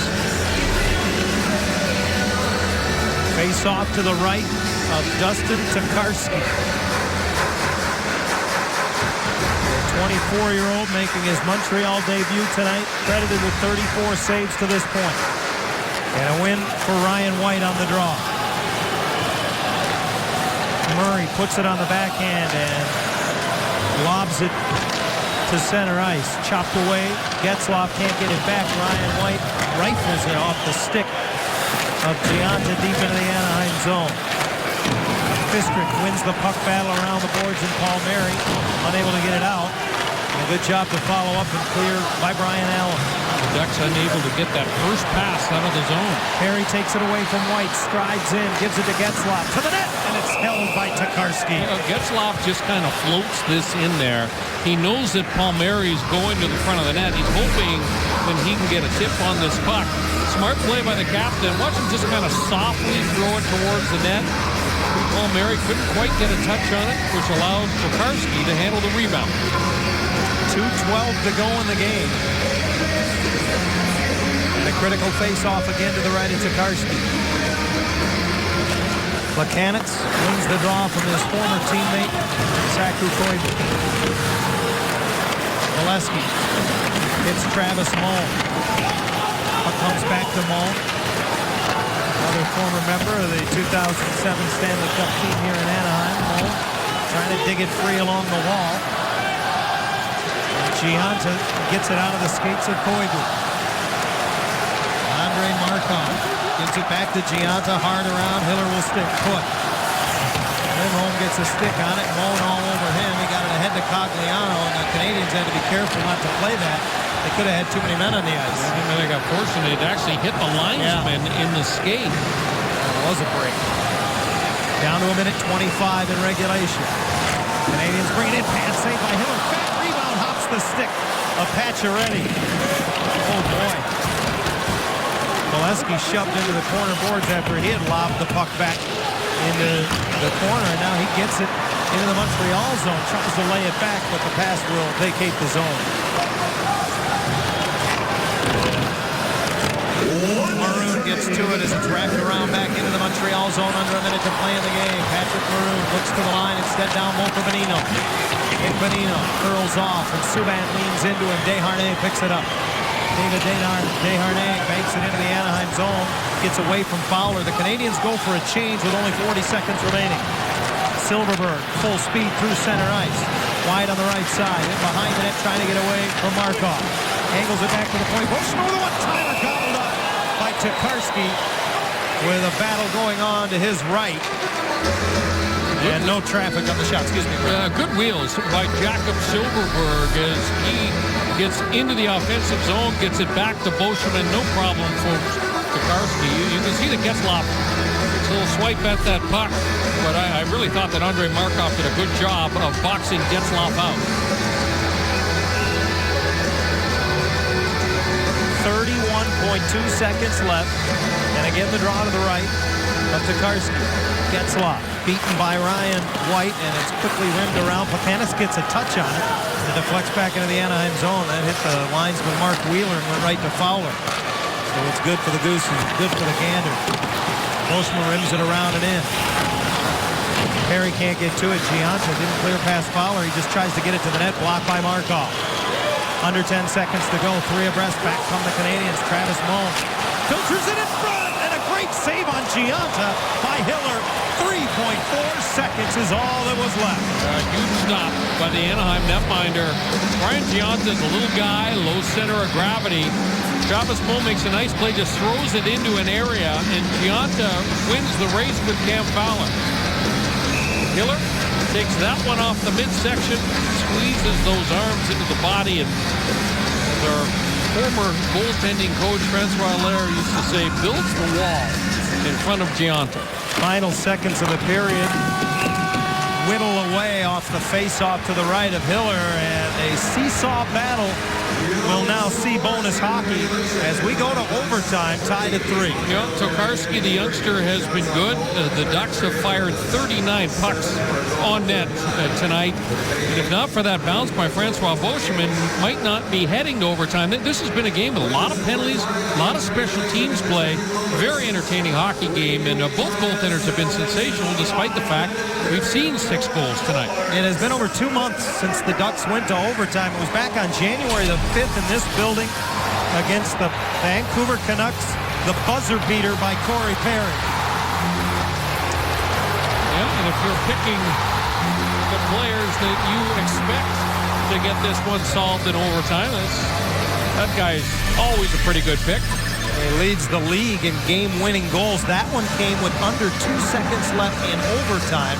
As you take a look at some of the players who have turned the feet so far this season. A couple of them have been in the very late stages as Anaheim has had a cardiac kid aspect to their game this season. Both teams pick up a point for getting to the overtime session. And when it's East versus West, we speculate often, Brian, about whether we might see a little caution thrown to the wind, but this time of year, I don't know that too many teams do that, regardless of where they are in the standings. Well, these teams are in two different situations here. Certainly, Anaheim with a comfortable lead atop everybody in the NHL. Ryan Getzlaf, Brian Giunta, a little bit of politicking, perhaps. This is another area. I mean, we talk about the growth of Getzlaf as a captain, as a leader of this team. But he has a way about him and the way that he talks to referees. He takes a lot nowadays to get the captain agitated. That was not always the case in his younger days. The Ducks are 4-1 in games that have been decided in the 4-on-4 5-minute overtime. The Canadians are 5-4. Another sellout crowd, the third in the first 3 games of this homestand, and they've seen a good one at Honda Center here tonight. Ducks will be home Friday night to play host to Sidney Crosby, Evgeny Malkin, and the Pittsburgh Penguins. Buchanan weaves his way into the Anaheim zone. Little give and go play to the corner. To the front of the net goes Georges. Centering pass denied by Lindholm. He works it loose and into the middle of the ice. Cogliano turned away by Giunta, who wouldn't give him any space. Both teams get their first changes of overtime. Not yet a minute gone in the extra session as Hampus Lindholm sets up behind the net. He has an assist tonight. And up the wing, he gets it to Nick Bonino. Into the Montreal zone, he drops it off. Silverberg runs and fires. Squeezed by Tokarski. Yeah, not a bad decision by Silverberg, who has told us on a number of occasions this year that he feels like he's playing well when he's not thinking about passing the puck. When he gets in the offensive zone, when he just starts to put his head down and fire away. He does have the ability to beat goaltenders from longer range. A sneaky fast shot. He'll take the draw and win it from Desharnais. Lovejoy moves it over. Fowler. Wrist shot off a skate of Markov. Comes to the near side and look out. A lot of space. Desharnais for Pacioretty into the middle off his stick, and Hiller will poke it to the corner. Desharnais follows up. He gets hit by Lovejoy, but gets it back to the line. Emlin picked his head up and was able to recover and keep it in. Max Pacioretty. His second 30-goal season, a result of his goal here tonight. Now Desharnais has it deflected away as Lovejoy got a stick in there. Tries to scamper away from his pass into the middle, picked off by Fowler. Wants to lead it ahead for Lovejoy, and then he'll go to the bench for a change. Lovejoy on his own into the Montreal zone as the rest of the Ducks do get changes. Very much a puck possession type of overtime tonight. Both teams well defending. Rather passing. Buchanan tries to go through the middle, and he put it off the shin guard of Getzlaf. Cross ice for Perry. Corey Perry has it poked away by Markov, gets it back. High in the zone. Finds space, fires, and again, Tokarski holds it to the chest protector. Not a dangerous scoring chance. No traffic in front of Tokarski, so he's able to field that puck cleanly. Corey Perry, I think he was a little bit impatient on that play because he's been out on the ice for a long time. We may see a timeout here. And it's the Canadians who will exercise with 2:48 remaining in overtime. I've been impressed with the youngster, Tokarski. I mean, he has been rock solid. 41 shots now for the Ducks. He's done himself proud. The Canadians made a deal adding a depth goaltender in Devin Dubnyk, who was formerly with the Edmonton Oilers. Dubnyk went to Nashville. He struggled there. He's gone down to the American League. He has struggled there. And so Tokarski, who probably figures when Carey Price gets back that he'll be returned to Hamilton in the American Hockey League, he's got to be thinking to himself, I got to play well just to be the #1 goaltender down in Hamilton in the American League. Right, I talked to a member of the Canadiens front office staff before the game, a veteran of the game, and he told me he hadn't been this nervous for a game in a long time. He said, not because I'm nervous for our goaltender. Who is it worse for? Is it worse for the individual, or is it sometimes worse for the general manager and the staff to watch a player make his debut, as has been the case tonight for Tokarski. GMs and coaches are always nervous. It's just part of the deal. You're relying on players to perform, and you don't have a lot of control once the puck is dropped. Icing is over called how here. they perform. As Lindholm thought he had gotten center red, but as he chips it in, the puck will come all the way back down for a face-off to the left of Jonas Hiller. 2:24 left in overtime.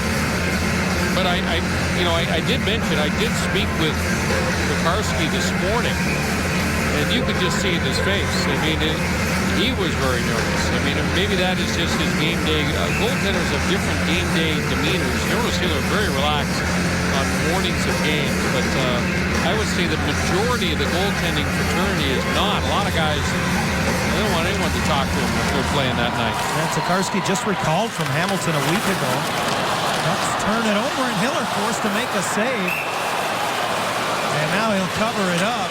As again, it's Brendan Gallagher out this time with Galchenyuk. And a forecheck that the Ducks weren't able to handle. Hampus Lindholm has had a tough night tonight. And normally, sure-handed Lindholm has turned it over on a number of occasions. Talk so much about Hampus and their remarkable plus-minus record this year. He's on the minus side of the ledger in this one. He's looked a little nervous at times. Bonino wins the draw in the defensive zone. Just over 2 to go in overtime as Fowler plays it ahead. And Winnick played it back for Lovejoy, but he's off the mark, forcing the Ducks to start over. Ben Lovejoy looks up the right side. Palmieri able to get it as far as the Montreal blue line, and as it comes back to him, he is the player who is offside. And he gets clarification on that. Whether he agrees with it or not, it might be a different conversation. Palmieri, no goals in this game tonight, but he certainly had some great scoring chances. A ton of shots on goal for him in this game. Ducks win the face-off from outside the Montreal stripe. Koivu hit hard by Emelin as he rolls it weakly in on goal from the neutral zone, and then he returns the favor on Emelin as the two of them both take turns tumbling. Buck 35 to go in overtime. Emelin for Georges, and he tips it ahead for Desharnais. Into the middle of the ice, taken away by Koivu on the back check, and Cogliano pounces. Races into the zone, loses an edge, falls to one knee, keeps possession of the puck. Koivu wasn't in his wheelhouse, missed the mark. Fowler pitches it below the goal line, and Emelin is flushed out by Cogliano. David Desharnais drags it back. And now Getzlaf watches Georges from behind the net. Anytime you can get Emelin just to give the puck back to you here in the overtime, that's a bonus. That will not endear him to Michel Therrien, I guarantee you that. In the overtime as it's Getzlaf coast to coast for Perry, and a little too hot to handle off his backhand. He gets it back for Getzlaf behind the net. Markov parked in front, watches the Ducks captain. Pokes it off his stick. Getzlaf puts it behind the net. And Subban laying on top of Perry, who's laying on top of Tokarski. Getzlaf fishes it free, but it rolls out to Gianta. Half a minute in overtime as he tees it up. A high, hard shot that Hiller had trouble with. Getzlaf up the boards, able to clear the zone. Perry puts it back in the zone. That means it's onside. Plekanec gets it from Gianta. Across the top of the zone, hooks it in front off the stick of Getzlaf, and he nudges it out of harm's way. Great chip for Ryan Getzlaf there. Just a second effort. The battle was there. Gianta throws it into the middle. One last chance for Galchenyuk. Down the wing, blocked by Lovejoy off the glass. And we will see a shootout tonight at Honda Center. Tokarski and Hiller give no quarter in the third or in overtime. We'll decide it in a moment. 3-3 game. We are heading to a shootout, but let's take a look at our game summary from tonight. Very entertaining hockey game tonight at Honda Center. Montreal started fast. Brian Gianta would open the scoring for them.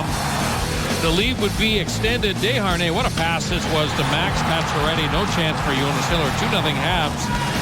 But the Ducks turned it around in the second period. It started with a couple of power play chances. Getzlaf ripped one off the post.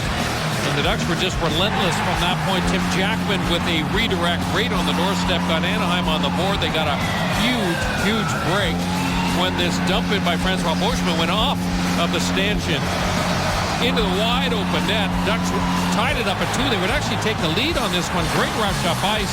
Daniel Winnick to Bolesky. It's Winnick who bats home the rebound. 1-goal lead for the Ducks. And the Canadians win an offensive zone faceoff, throw it into a whole pile of black jerseys in front of Jonas Hiller. And Gallagher was able to dig it out of that scrum, find the top of the net. Gallagher almost gave the Habs the lead. It was ruled in, was knocked in with a high stick. And that's where we stand right now. All tied up at 3. The rookie, not a rookie, but Justin Tokarski making his Habs debut. Been very, very good tonight. And he will oppose Jonas Hiller in the shootout. Brian, you talked about the Ducks not having a book on Tokarski. Not only because he's only played a few NHL games, but now you get to a shootout where you don't have a book on him either, as the Ducks will go with Bonino, Silverberg, and Perry. All three have had good success this season in the limited number of shootouts the Ducks have been in. This is the first time Anaheim has participated in a shootout since December the 6th at Chicago, a span of 30 games. Yeah, that's since rare. they last played in a shootout. Now, they do practice it at the ends of practice sometimes, but not every day. And it'll be interesting to see how the Ducks forwards execute in this shootout, because they really have not had a lot of experience doing it this season.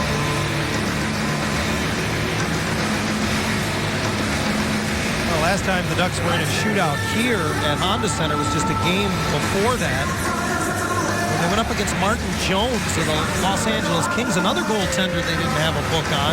They couldn't figure him out. I mean, he was 8 rounds without scoring.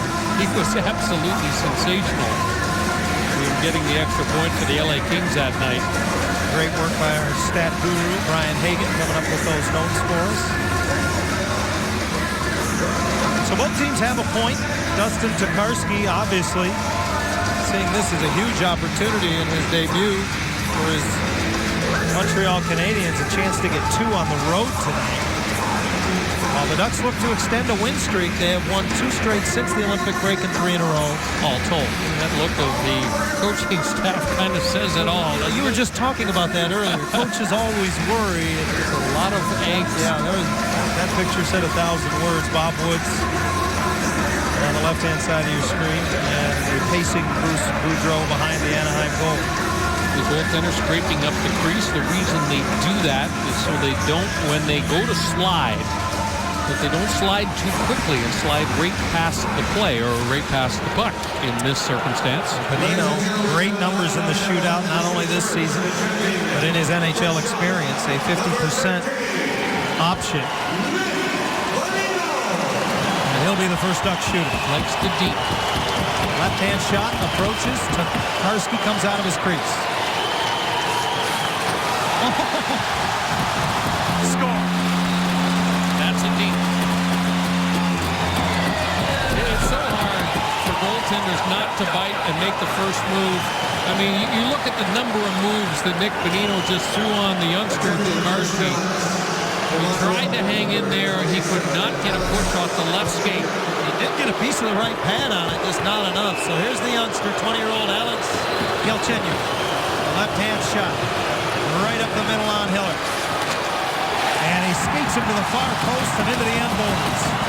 Hiller doesn't bite, stays right with Galchenyuk, and just stuffs him with the left leg pad. See the difference? Balanced, never loses his balance. He can drive off the right leg and shut him down. So Silverberg, who has converted on his only attempt this season, has a chance to really put Montreal in a hole. Unlike Bonino, a shooter. A right-hand shot, unlike Bonino. He'll swing in a little bit. And he missed the mark. Yep, trying to go top glove. Just misses his shot. Now, let's see if we can pick up whether or not this puck starts to roll at the moment of truth. Nope, it's landing flat. He may have caught a piece of the crossbar there, John. Doesn't miss by much. No surprise with the skills and hands of David Desharnais that he would be so good at the shootout, and he'll race to pick it up and swing it off the left wing. Score. Backhand, top shelf. Quick hands. interesting how players play off of the shooter that went before them. So Desharnais comes in with a lot more speed than Galchenyuk does. And what that does is it forces the goaltender to react a little bit differently. Prevents him from getting into a comfort zone. So Corey Perry in his career about a 1-for-3 option. And he loves to swing. He'll weave in. Score! And again, Tokarski got a piece, but not enough. He slips it 5-ball. I want you to watch the face of Corey Perry. Look at him just look at the goaltender. He's not looking at all at the puck. He's just looking for any opening, spots the 5-ball, and manages to slip it home. So if Hiller can stop the 16-year veteran Daniel Briere, the Ducks will win. Briere must score to extend the shootout. A right-hand shot. And in he comes. Oh, he froze him, didn't he? Oh, did he ever. The shootout continues. Wow. Quick hands. Look at how many times he stick handles right there. And he froze Jonas Hiller. Hiller lost his balance that time and could not make a play with the left side of his body. Not a bad first guy to go to in the extra shootout round. The third leading scorer in the National Hockey League, Ryan Getzlaf. Looking for his first shootout goal of the year. And he missed the shot. Tried to go high glove, and much like Jakob Silfverberg, just hoisted it a little too high. And now the Canadians can win. Brendan Gallagher, who has had a very good game tonight, will seek his first shootout goal of the season. And if he gets it, the Habs win. Right-hand shooter picks it up. And Hiller denies. He tried to sneak it 5-hole. Yep, he tried to open up the goaltender's legs and then slip the puck in between. Watch the stick of Jonas Hiller. Never leaves the ice. Perfect position by the goal stick. Kyle Palmieri will be the 5th shooter for the Ducks. He has a shootout goal this year in 3 attempts, and he'll use speed. And score! That is a snipe from Palmieri. Off the post and in. I mean, he just drills this. They might take a look at this, John, and make sure it went in. Yeah, they might be a little bit of a delay here.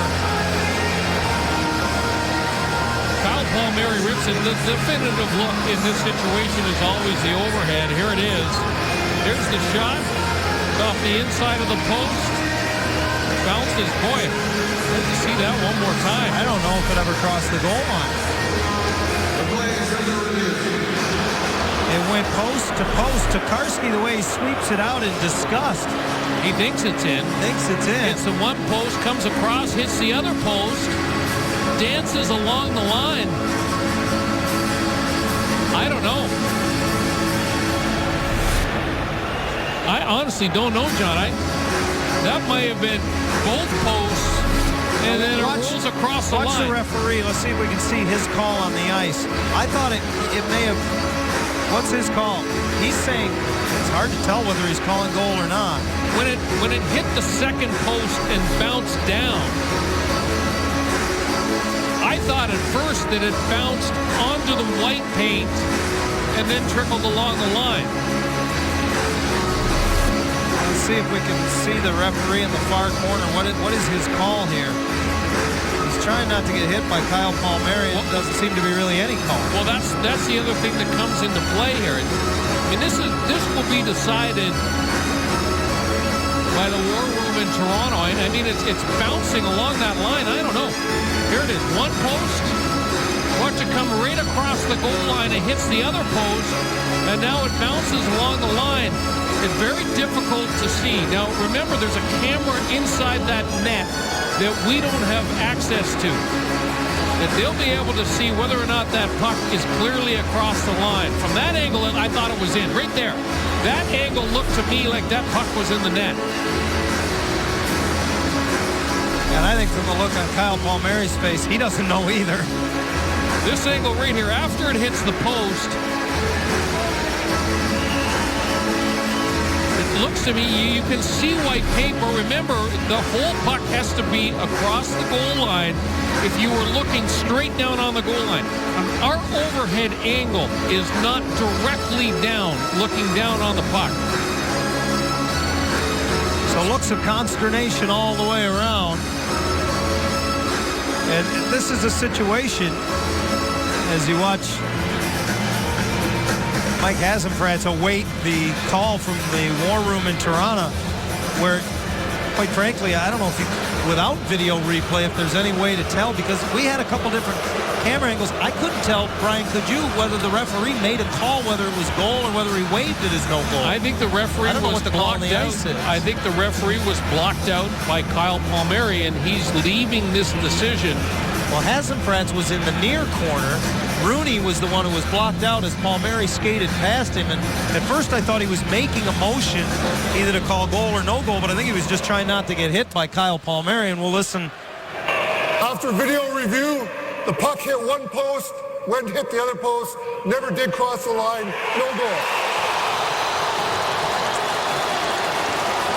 Well, the overhead view, I think, has to be the definitive call there, as you said, Brian, because from the view overhead, I wasn't certain the puck ever crossed the goal line.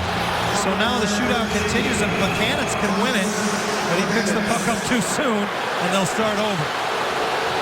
Referee never blew the whistle, authorizing Plekanec to take the shot. Brian Getzlaf saying he just blew the shot. He's not allowed to do that. Yeah, and that they're showing the replay on the big board on Diamond Vision while Plekanec approaches Hiller and misses. Good stop by Jonas Hiller. Plekanec tries to go wide around the left leg of Jonas Hiller, drags it to the backhand, and he just missed his shot. He had the goaltender beaten. There was plenty of space. Well, that's the first time I've ever seen a video review in a shootout. So the game continues to show me something new every time. Here's Saku Koivu's sixth shooter for the Ducks.